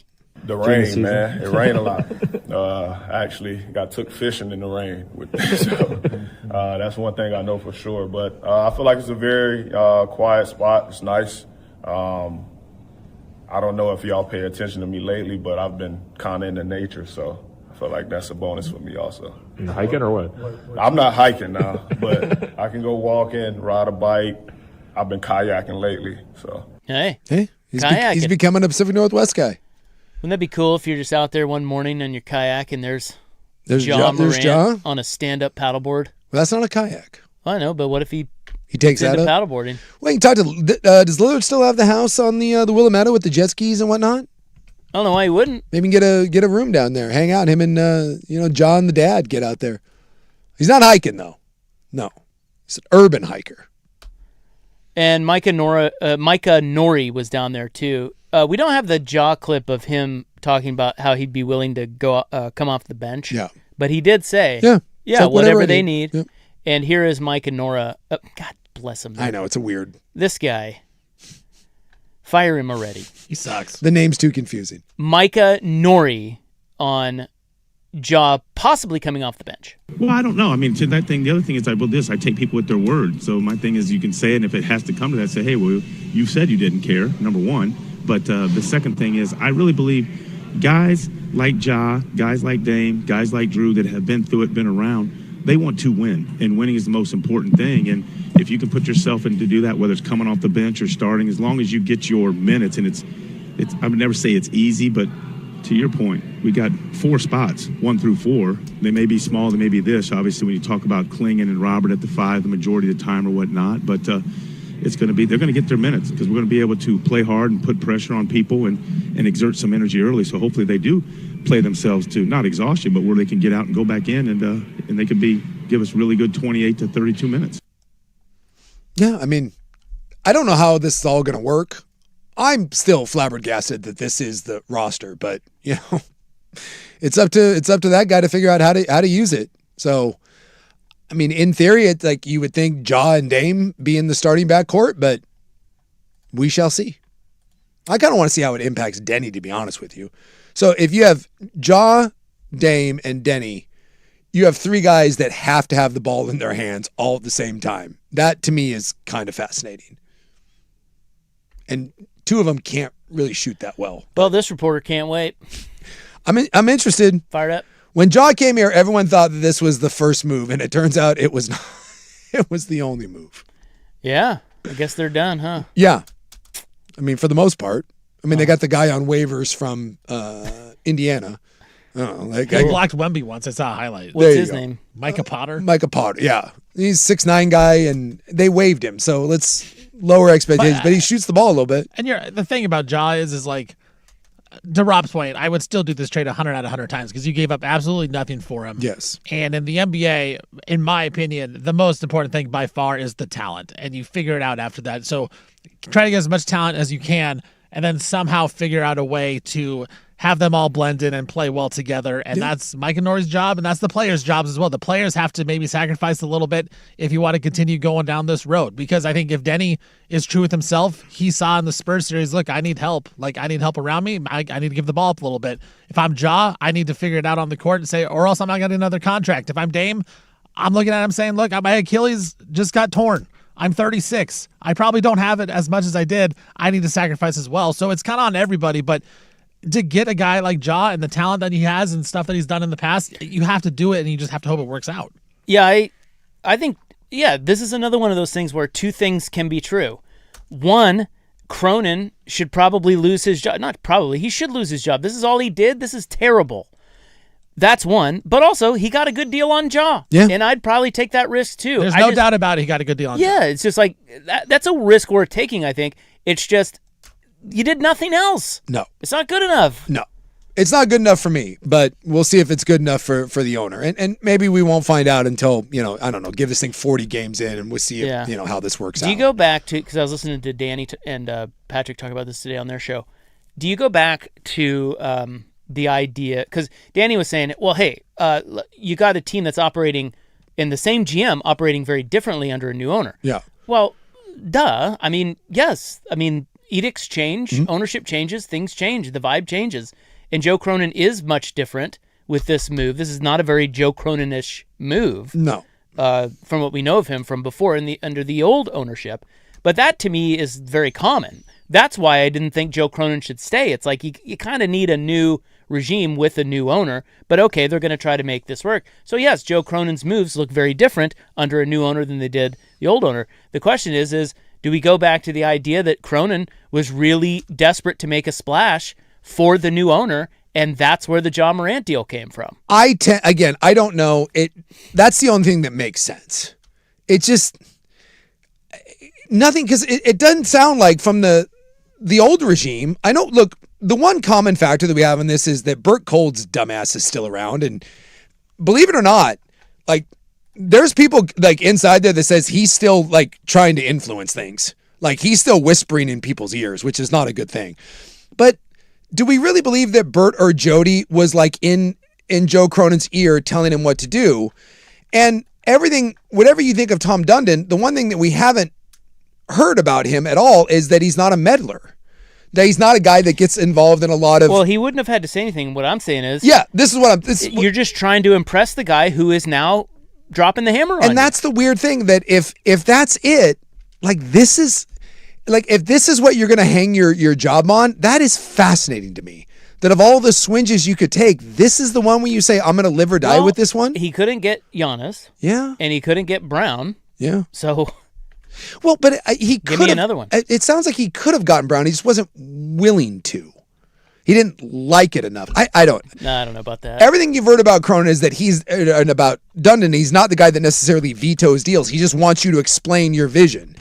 He's not a basketball guy, far from it. I have a hard time believing that he sat down and was like, no, you do this. So it's to your point of somewhere Joe Cronin looked at this and said, after trying to be long, athletic, and defensive, we're going to get small and not play any defense. And that fascinates me. I think he just had to do something. Yeah. He had to do something. And it was a good price. Yes. So he's like, all right. And you probably could sell that of, hey, we've got an all-NBA guy and we're going to buy low on him and, Well, and he kind of did have to do something.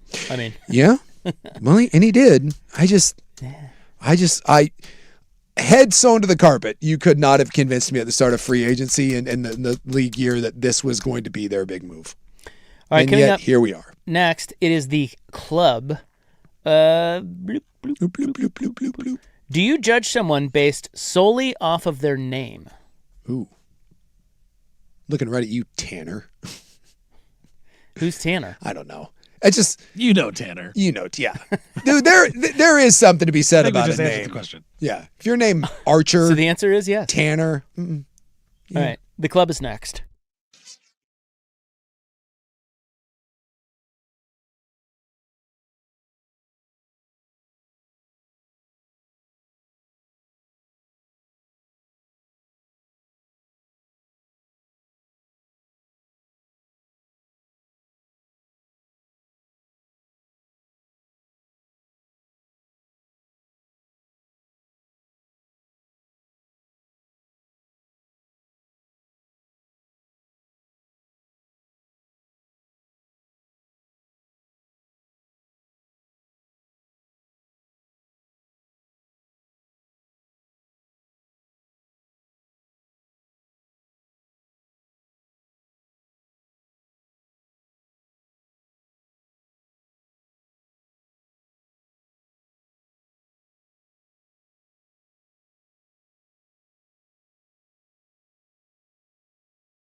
Now, from the George McCoy and Warren Allen Sports Desk, a Sports Center update on the Fan Sports Network, 105.1 FM and 1080 AM.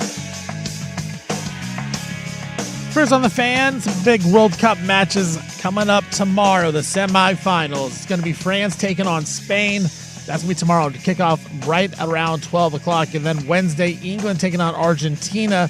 This is the first time in World Cup history that the top 4 teams heading into the World Cup will be all facing off in the semifinal. Home Run Derby in action right now, halfway through round 1. Wilson Contreras, Jordan Walker in the lead with 13 home runs in the first round. Minutaka Murakami, he hit 9. Rob's boy, Jack Caglione, with a mere 8. Don't think he's going to make it there, Ropper. Conor McGregor, he's going to undergo surgery following his first-round loss to Max Holloway at UFC 329 over the weekend. McGregor did write on Instagram that he's going to have surgery and then rehab, and then hopefully we'll get back in the octagon to fight once again. I'm Stephen Vaughn from the George McCoy at Warren Allen Sports Desk. Don't call your mom. Call George McCoy at warrenallen.com.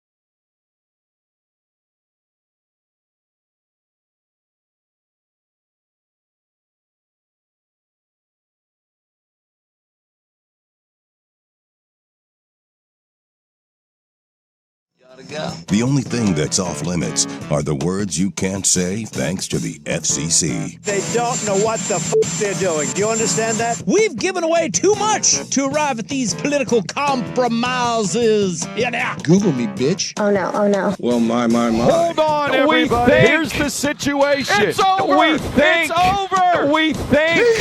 True story. What? Okay, we apologize.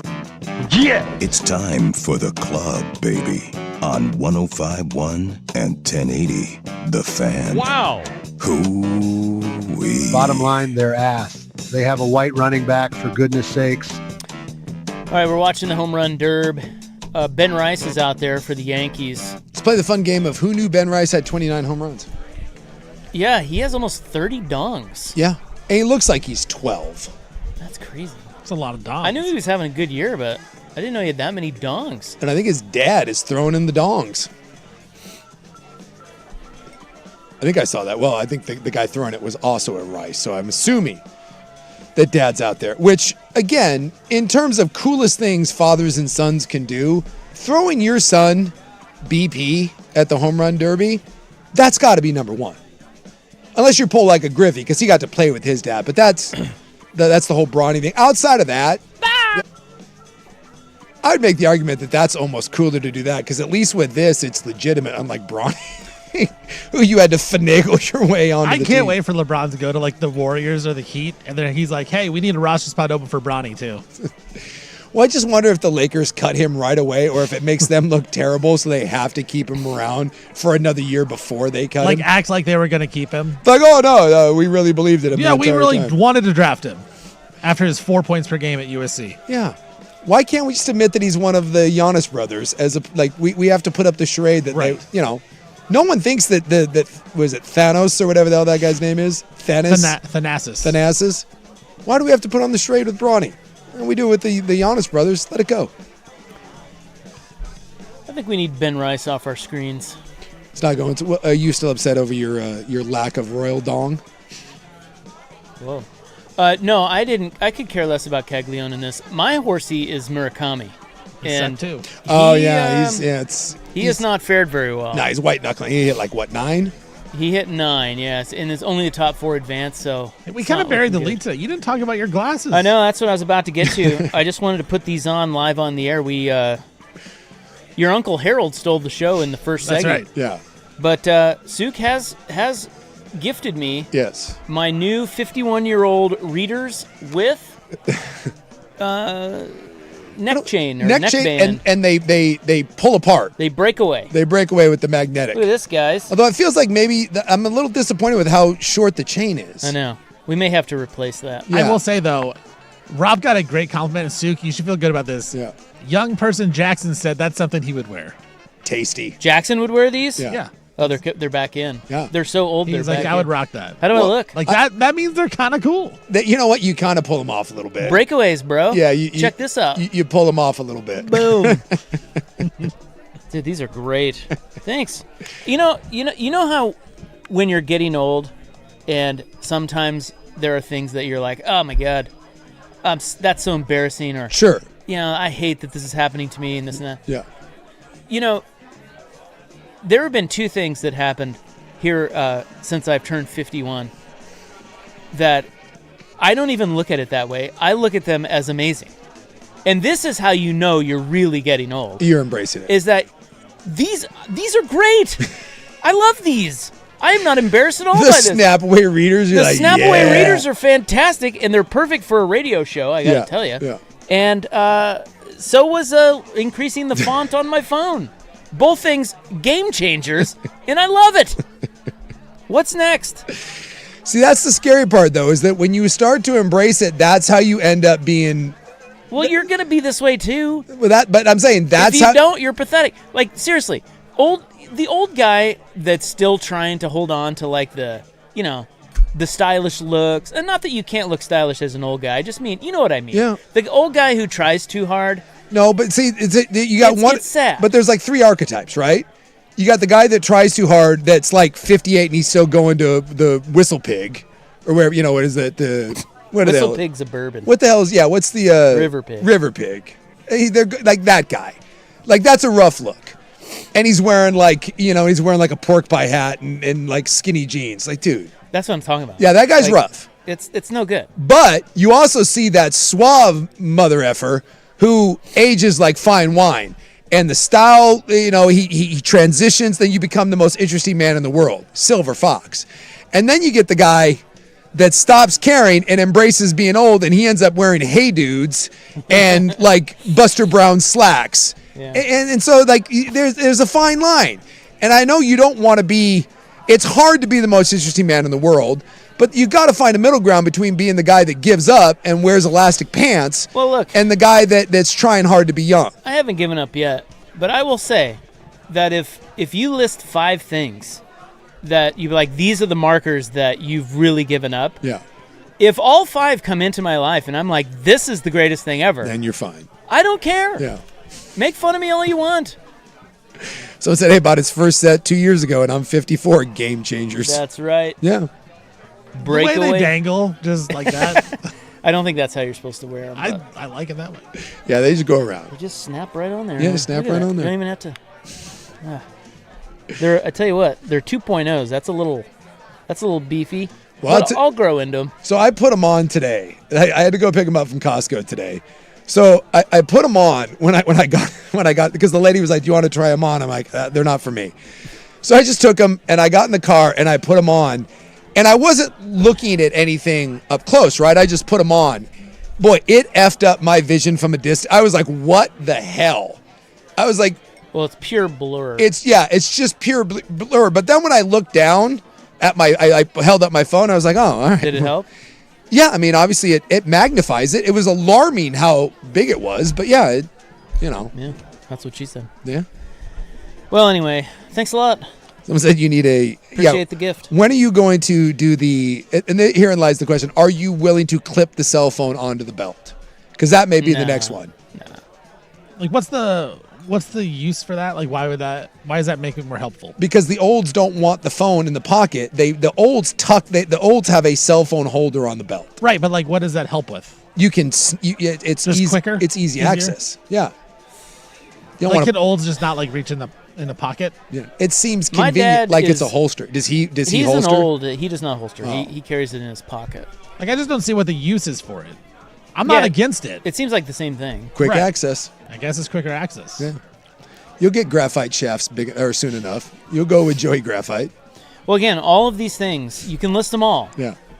So far, the first 2, I love them. You're on board. I have no problem with it. I have no problem with the bigger font, and I have no problem with the breakaway readers. I love them. I'm embracing my old. It's great. Rob is embracing his Larry David right before our very eyes. That's right. Yeah. I think what mine would be if I stop shaving my head and I grow the side hair. If you want to go full Larry David. You're just like, let it go. Do olds? I'm trying to think of like super olds that are super bald or that are like my dad does the side hair. Like what I'm trying to say is super old people, like say over 75, maybe over 80, who are clean shaven head bald. That you don't see that. You don't see it much. Yeah, they because you stop. That's a generation thing though. I feel like the generation before us, they didn't really shave their head bald. No. So do you think that when you guys get to be there'll 80, be a lot more bald old dudes? You will keep your head just the way it is? Yeah. See, I don't know. I think you're going to let it go. Why would I let it go? Well, because you you're become old old and you can't do it. You don't want It's hard. It looks stupid if I don't do it. Yeah, but see, you don't care about. This is the whole point. You don't care what you look like. You think I care what I look like with these on? These things are great. I think what we need to do is one summer, Nate, next year, me and Stevie Fire need to have a hair grow out. I don't want to. I refuse. I hate the way it looks. I hate it. I'm so self-conscious about it. I shave my head every day because I just hate the way You have it to looks. shave your head every day. With if I don't, straight edge? Or no, like just, clippers? Yeah, a little buzzer, like a little electric buzzer guy. Yeah, that's a little easier. Yeah. But I do that every day. If I don't, that's why usually if I wear a hat, it's because I didn't do it that day. Yeah. Yeah, very self-conscious. Yeah, the side hair will get you. Well, you okay, maybe I'll do it with you, Suk. If you really want to. No, you should. I'm not going to ask you to do that. I would. I'd do it. I'd do it for the show. I think the most I've ever grown is maybe like a vacation, like a week, maybe a week or two. Yeah, but I shave mine with a razor. So mine's like every other day, every 3 days, because I go down to the bare skin. But you are seeing like more and more people that are coming back with the. Is that a drop? Is that a clip? I think it is. I'll see what it sounds Here's a 49-year-old. I thought Hey Dudes were game changers. See, here we go. See. Buckle up, baby. I don't mind the readers, whatever. I'm terrified of becoming Costco clothing guy and Hey Dudes. So what are Hey Dudes again? Are these the shoes? It's the worst shoe known to man. Hey Dudes. Yeah, just. I'll Google them. Yeah, stop that. Because that's like. Oh, those. Yeah. Those. Wasn't Nemec wearing a pair of those? Yeah, he wears Hey Dudes. I'm like, oh my God. Please stop. Okay. I mean, my brother shops at Costco. He loves it. I know. Clothing at Costco. I know. That might be my most. Believe me, Costco guy gets very defensive about it. He loves it. He says it is so comfortable and so good. The Hey Dudes? No, Costco. Costco clothing. The guy, you can tell the guy that shops exclusively at Costco, and I'm just.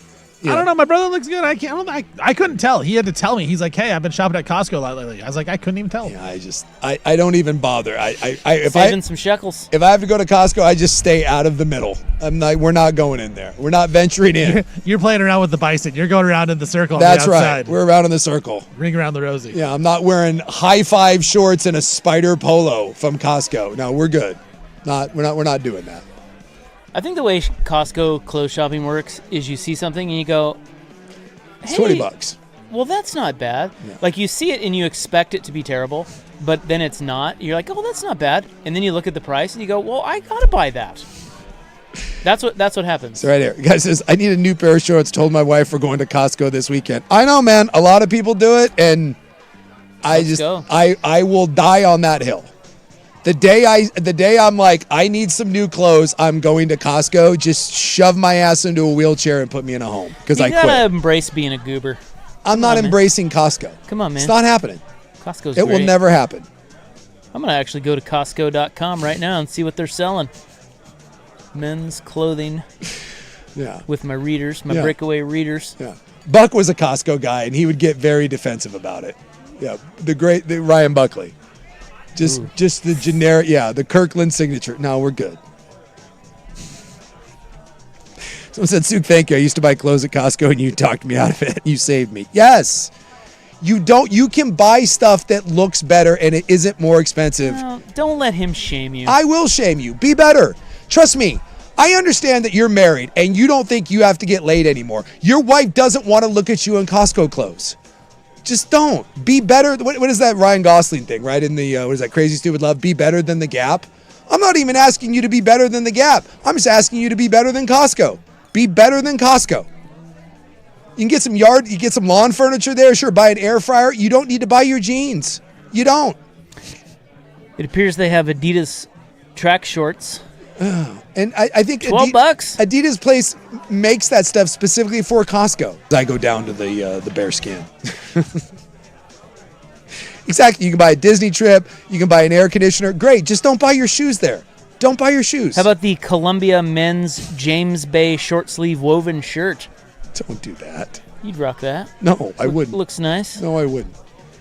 There's nothing. There's some 505 jeans. There's nothing that I'm buying from Costco. Hey, how about that? Dad's ready to party. Look at that. That's $16. A Margaritaville men's short sleeve party shirt. My brother did say it is quite addicting, though. Once you do it, you don't stop. You go all in. Yeah. So I'm assuming I got to stay on. If I don't want to, I got to stay on the outside. Just stay on the outside. Your wife will thank you. I just guys,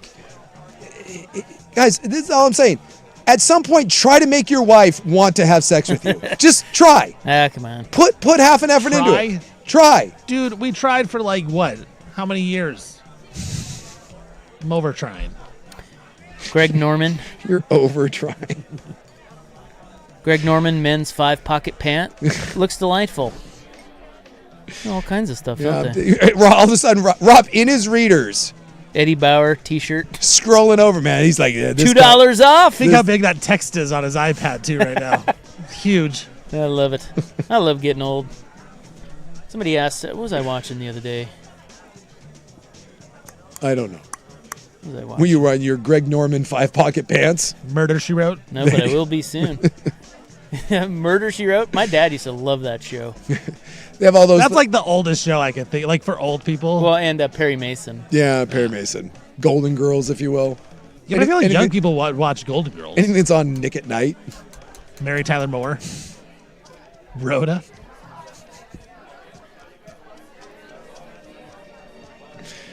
Getting blowback guy, though. Dude, I don't worry about it. I got 3 boys and my wife has plenty of sex. Don't worry about it. That's right. Dude. In your face. Tell yourself all you want that you're a stylish guy shopping at Costco. God bless you.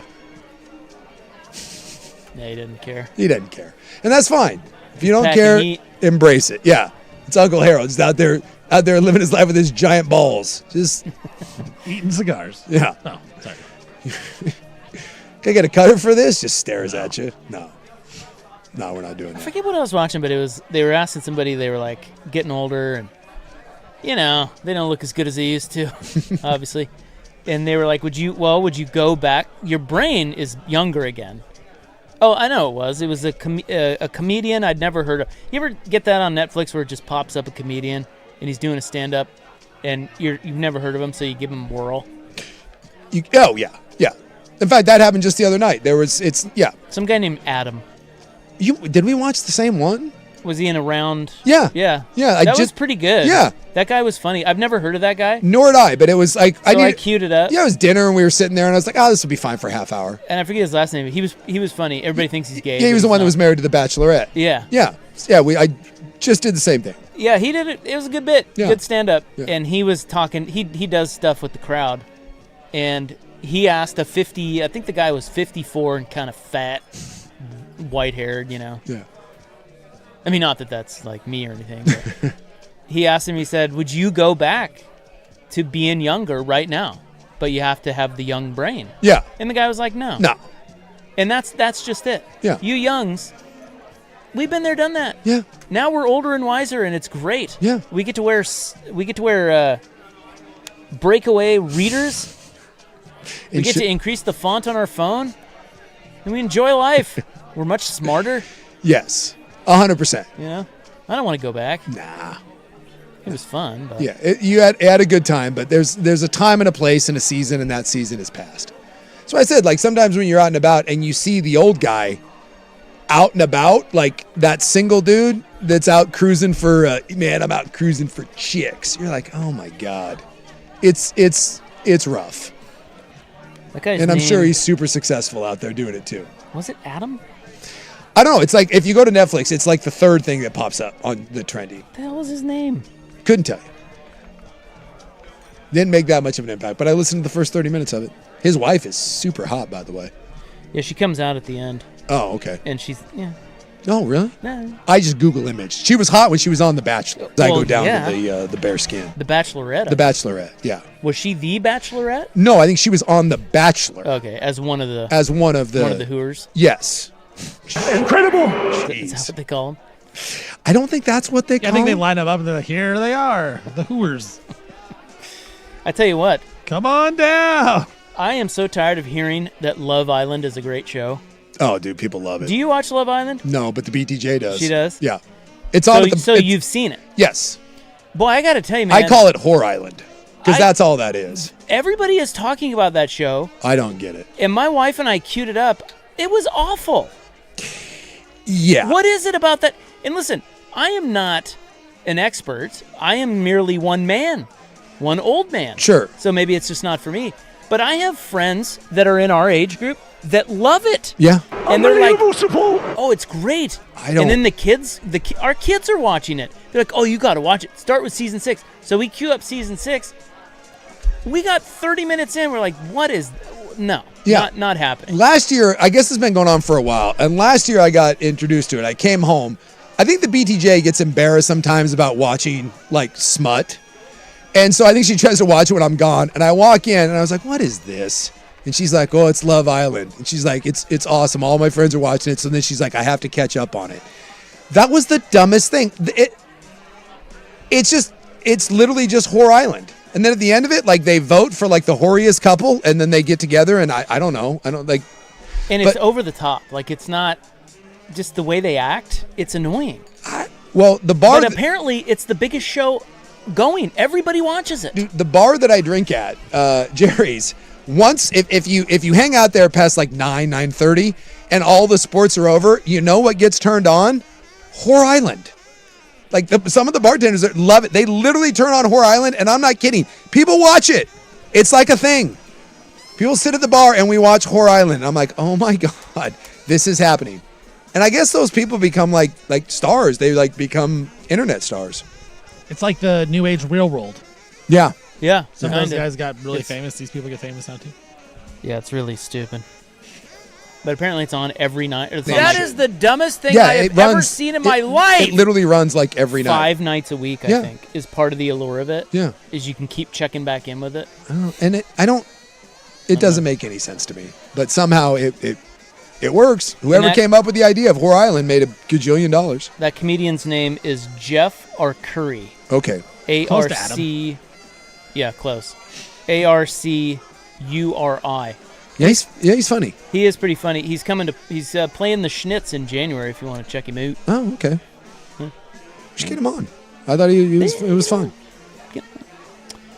Okay, coming up next, do you judge someone based only on their name?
Now, from the George McCoy at Warren Allen Sports Desk, a Sports Center update on the Fan Sports Network, 105.1 FM and 1080 AM.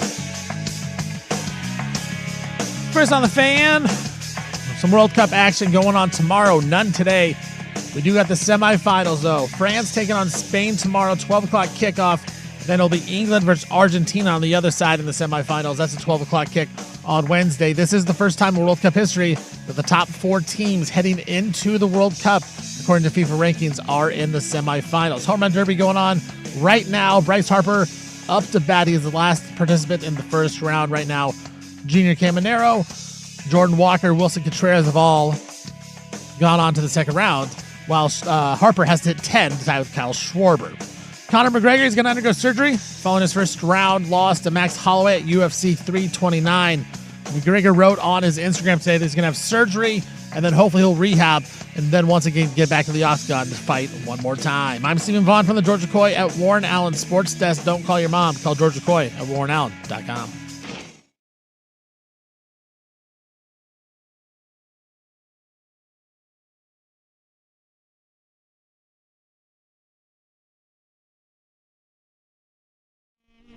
Yeah, so Bryce Harper has to get 10 to tie Schwarbs.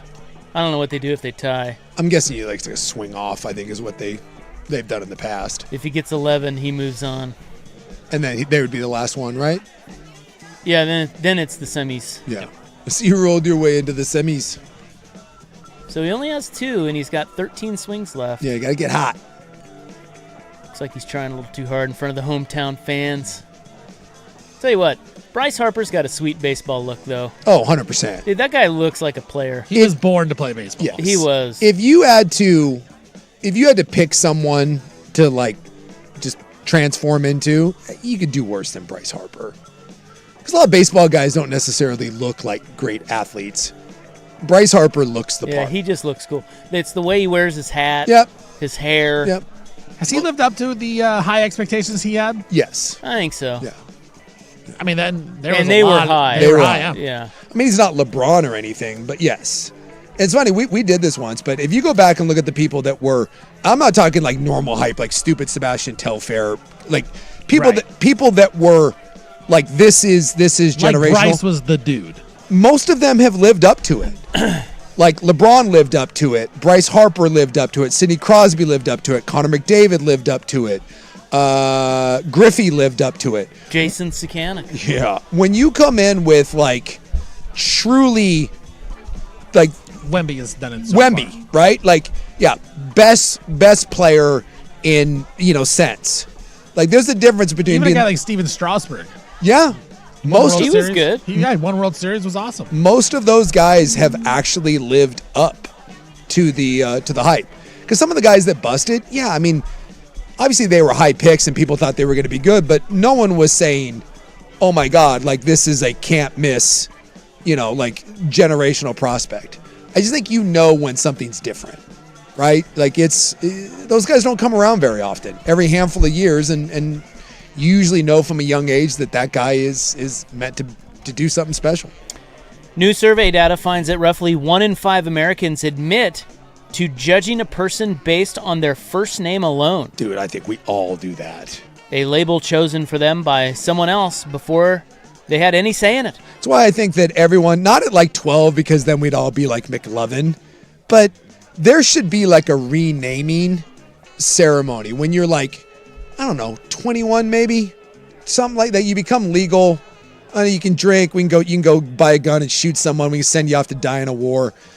When you get to maybe rent a car, when you get to that point, we should get a ceremonial renaming and like have a little, like a bar mitzvah around it, We get you a little hat. What do you mean? Like just get you a new name? Yeah. You should get, and if you like your name, if you like Steven, if you like Isaac, if you like Jason, then you're like, no, you know what? It's think about like college, you know what? I'm recommitting to the name Isaac Ropp. But can't you just legally change your name anyways? You can, but it's kind of weird and it's not really socially acceptable. Well, look, Coach Whereas Vaughn, we do a party and it's like, hey, let's have fun with it. Pick a name. Coach Vaughn, her name's Emma. Yeah. Her real name's Amelia.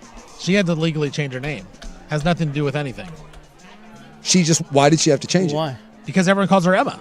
And so she wanted that to was be, not her name. That so was she not, wanted to be Emma? Yeah. And so she just legally changed her name because everyone would call her Emma anyways. Like people would write out checks and say Emma Vaughn. She couldn't cash them because it wasn't her name. Oh, well. And why would they? Why was this allowed to persist? Just, I don't know. That's what her parents named her Amelia and then just started calling her Emma for no reason. Oh, okay. Interesting. It just stuck on and then no one called. Like I tried to call her Amelia. I can't do it. It's impossible. Yeah. That is a little weird. Yeah. You can just rename. You can rename yourself at any point. You can, but I like your idea that look, mom and dad get the nod for 17 or 18 years. Yeah. Look, they made you. Time to go to the bullpen. You have to wear that name for 17 or 18 years, but now you get an audible. Yeah. You get one-time audible. Yeah, and it's not weird. It's the one-time transfer rule. It's the one-time transfer rule. Yeah, it's like I don't know. It's like it's not working for me, Dad. Sorry. I'll tell you what. Jason wouldn't stay. Oh, Zero chance. You'd get rid of it. It would have been gone in a heartbeat. Never liked Jason. Would it be like Viking? It wouldn't be Jason. Viking. Viking. Well, unfortunately, you'd get a lot of. See, that's why I go against what you guys are saying because people would name themselves some dumb names. Yeah, they would. But at least it's your dumb name. Yeah. Like it's what they wanted. I didn't choose Jason, nor do I want Jason. Sven. Yes. You were supposed to be Sven. I was supposed to be Sven, and at the last minute, my mom got bullied, and I went with Jason. My life way better going with Sven, but now like you didn't think about it. And now I'm stuck as Jason. No one calls me Jason. I never hear it. In fact, when I do hear Jason, it's a little weird. Yeah. There's 1,000 Jasons out there. I don't want to be Jason. And my middle name, Steven. And my kids, I wasn't around to name the first one. She's my adopted daughter. So she's pissed because she got the boring ass name. Whereas the two siblings that I did, they both got interesting names.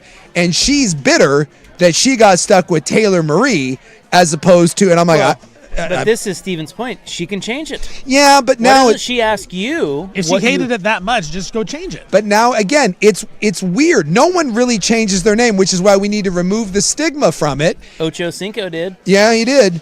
And we make it free of charge. It's just it's a one-time thing. Again, it's a rebirth. 21st birthday or whatever it is. Taylor could have easily done it. Yeah. Because she moved to South Korea. That's true. Why not just change her name? Nobody knows the difference over there. That's true. Rebrand yourself. Yeah, rebranding. We rebrand all the time. If you have courage, you rename yourself. Instead of New Coke, you could be New Steven. Hey. Would you keep Steven? Stevie fired. I didn't choose Stevie Fire. Stevie Fire chose me. That's right. Now, Stevie Freedom. Would you keep Isaac? I would keep Steven. You like Isaac? Yeah. And you like Steven? I'd keep it. Okay. Yeah. I didn't have any problem with my name. But a good way to make people uncomfortable with their name, and you like when you first introduce yourself, you're like, "Hey, what's your name?" And then they say their name, and you go, "Oh, that makes sense." So I'm like, "Hey, what's your name?" You, Isaac. And I go, "Oh yeah, that makes a lot of sense." What? Why would you say that? You just look like an Isaac. Yeah, you look like an Isaac. Makes me. People say this to you? You could if you want to be awkward. Oh, that makes sense. Yeah, that makes a lot of sense. You look like an Isaac. Hi, my name's Adolf. Oh, that makes sense. Yeah. See, my mom changed her name because when she came over, people made fun of her name because she came over illegally. Yeah, my mom's a border jumper. That's son of a bitch. She came in illegally. Where's ICE when you need him? Huh? Exactly. Deport her ass. What year are we in? Deport my 73-year-old mother back to Sweden. Get your ass out of here, Bool. Yeah, my mom was Bool. And I'll tell you what, I don't think it's easy coming over like to be like a preteen girl being called Buell. So they went with, and so it was Bool Enchilot. And I don't think Enchilot's any better than Bool. That's tough. So they took Enchilot, truncated that sucker, and made her Charlotte. And so she was she was Charlotte. Not anymore. And I found out she was Bool. Char. Yeah, Char. Now we just call her Bool. See, like. Again, so what name? The rebranding. Okay, so this is only 18% of people say they make assumptions about a person based on their first name. See, I think a lot more people do. Now, some names, if you're Dan, Fred, Isaac, Steven, Jason, fine. Right, you assume that they're fine. But when you get a Brant. What is the first Chad. name? There is one name. Karen. That leads a loaded list of overwhelmingly negative. Well, it's Karen. It is Karen. It is Karen. I'm sorry. And I feel bad for Karens Yeah, out there. anybody named Karen that isn't a Karen, yeah, that sucks. Although, and herein lies your one-time transfer rule. Rebrand. Yeah, you should be able to change that. Yeah, and have it no stigma to it, and just be like, hey man, you know what? We're doing something different here, and everyone's like, and everyone gets excited about it, and we have parties, and you get gifts from Costco, and you can get a new bedazzled necklace that says Karen because you're white trash. Do that. See, which by the way, well, let's be honest. See, I'm against this they're one listening time. to Kids Bop. I'm against this one-time change, but if your name is Karen, there is an exception to the rule. I'm fine with that. Well, this is the rule, though. I don't want. You it don't to be think a, other I want names? only what Okay. other name though? Chad. Damien is one. Really? People very much. Chad is also on the list. Chad is. Yeah, And- I don't want to be Karen. I don't want to be Chad. And you know what? Another one that's losing. Like people are getting Adolf. No, but it's along those lines. Well, I shouldn't say that. Careful. But it is. What? It's political. Donald. Oh, Donald. Donald. Yeah. People aren't liking it. Yeah. Did you see that? I think it was 600 people. since not liking it. I forget what country it was. It's not Norway. I'd have to look it up. There's some country since the start of the World Cup, 650 babies have been named Erling. Erling, yeah, great name. It was I think it might have been somewhere in South America. It might have been like call him Earl. Yeah, Erling. You can go Earl. Go Earl. Yeah. Earl's Which, a great which name. by the way, if I was having a kid, boy, and like Erling, you could convince me Erling, not necessarily because of that. Cool name. But if that name popped in my head, I'd be like, dude, that's actually kind of I can go with that. Erling, you call him Earl. What if it's a girl? Yeah, Erling's a little weird for that. Like, but both my kids, I had to talk the missus into it because when she came over, she had an Asian name, and same thing, it got changed to an American name, and so she was worried about the kids being made fun of. So we went normal name, middle name, interesting name, first name, and just let them choose. And both kids, as they got older, ended up choosing the more unique name. You know, it is a radical idea, but you know, because I'm seeing here on this survey, 42% of Americans don't feel they embody the spirit of their own first name. Yeah.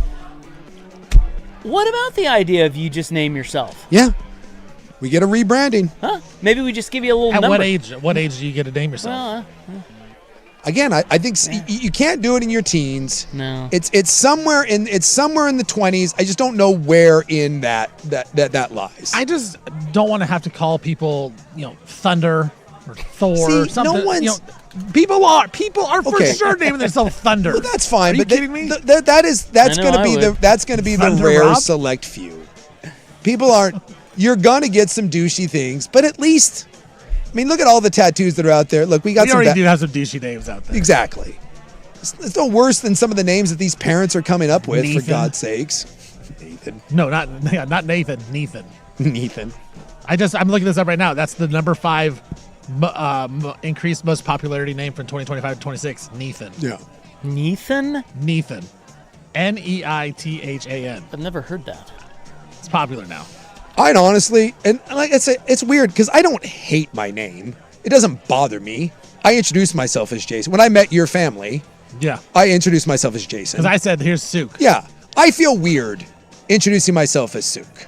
A big Sook. Yeah, it's local media celebrity. That's- local radio funny big- man. I would, even though I don't love the name Jason, it's still weird for me to say I'm Sook because then it's like I'm Bronco. I actually try to call you Thunder. Jason Yeah. sometimes, and I can't. It's hard for me to do. Yeah. Bronco. Yeah, right. It's that guy. Call me Tank. See, I'll there's- call you. That's my problem right there. I'll call There's you a douchebag. There'll be a lot of tanks. Well, then I'm going to call you a douche. But now I know you're a douche, and you're not a Scooby-Doo douche that's hidden from me. I Stop know being a right from the douche. get-go that you're a douche. Shut up. But I will tell you, even though I don't hate it, there's not many names that I wouldn't take over Jason. It's just so. Jason is the Honda Civic of names. And there's nothing wrong with a Honda Civic, but I don't want to drive one. Nor do I want a Labradoodle. It just, no. So give me, I would take Dan. I would take Frank. What about Bruce? I'd take Bruce. I go, yeah, give me Bruce. Brad.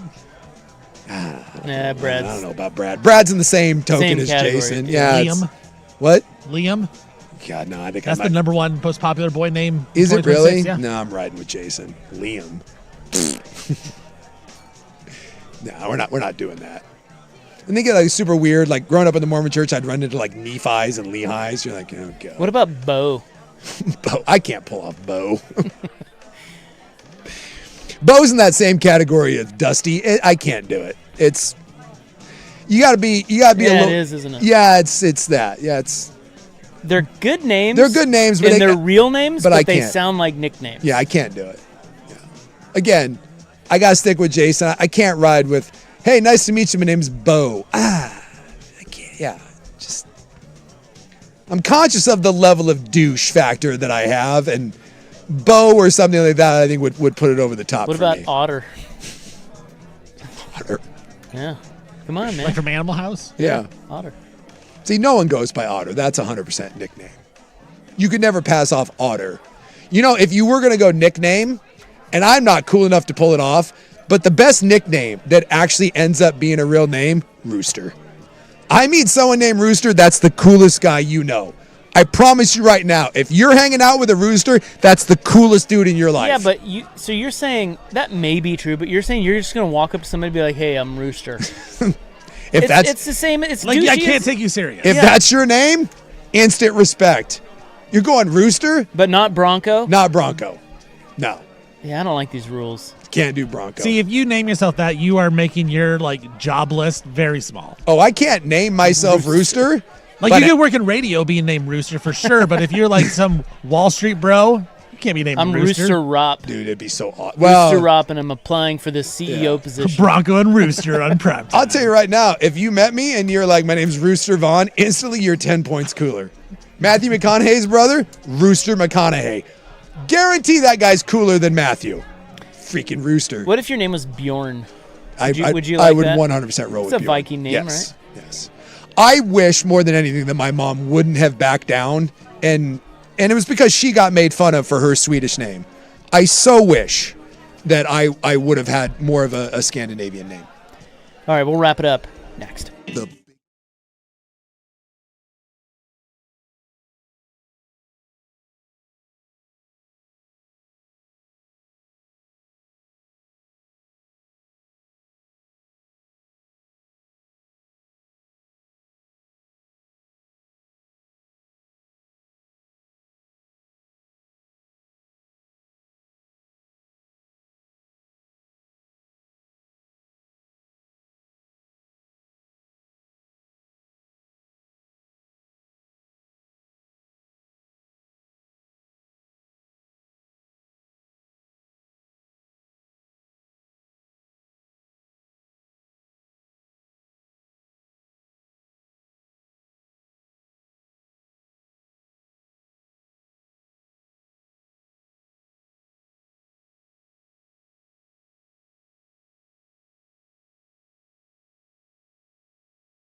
All right. Did you see that dude who got almost sucked out of an airplane window last week? No. Did you read that story? I did not. Yeah, it was Ryanair. Ryanair? Like, yeah. There's a Ryanair? First, never fly someplace named after just, They're like you wouldn't fly Steed Air. They're a discount airline. Of course they are. Over in, I think we flew Ryanair. Would you ride Rooster Air? Oh, 100%. I'm telling you, Rooster might be the coolest. Very few people can pull it off, but I'm telling you, you want your kid to be cool, name that kid Rooster. That kid will be forced to either die or grow up to be a badass. I think we took it from London to Edinburgh. Okay. So it's a European thing. Oh, yeah, partially sucked out of a broken window. So this dude, a piece of the engine. Bet he needs to call the advocates. A piece of the engine broke off and hit his window and ripped his window off. Oh, my God. And he got sucked out. His head and shoulders were out of the airplane. We talking like 35,000 feet? Yes. Boy, I thought that would just kill you. Or that's...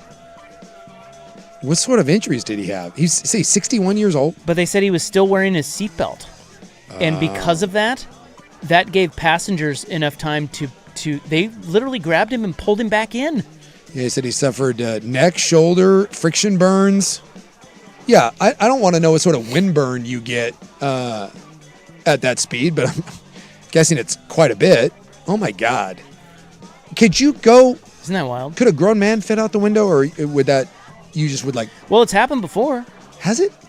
Hasn't it? I don't think, and I don't care what sort of pressure, I don't think you can suck me out of a window.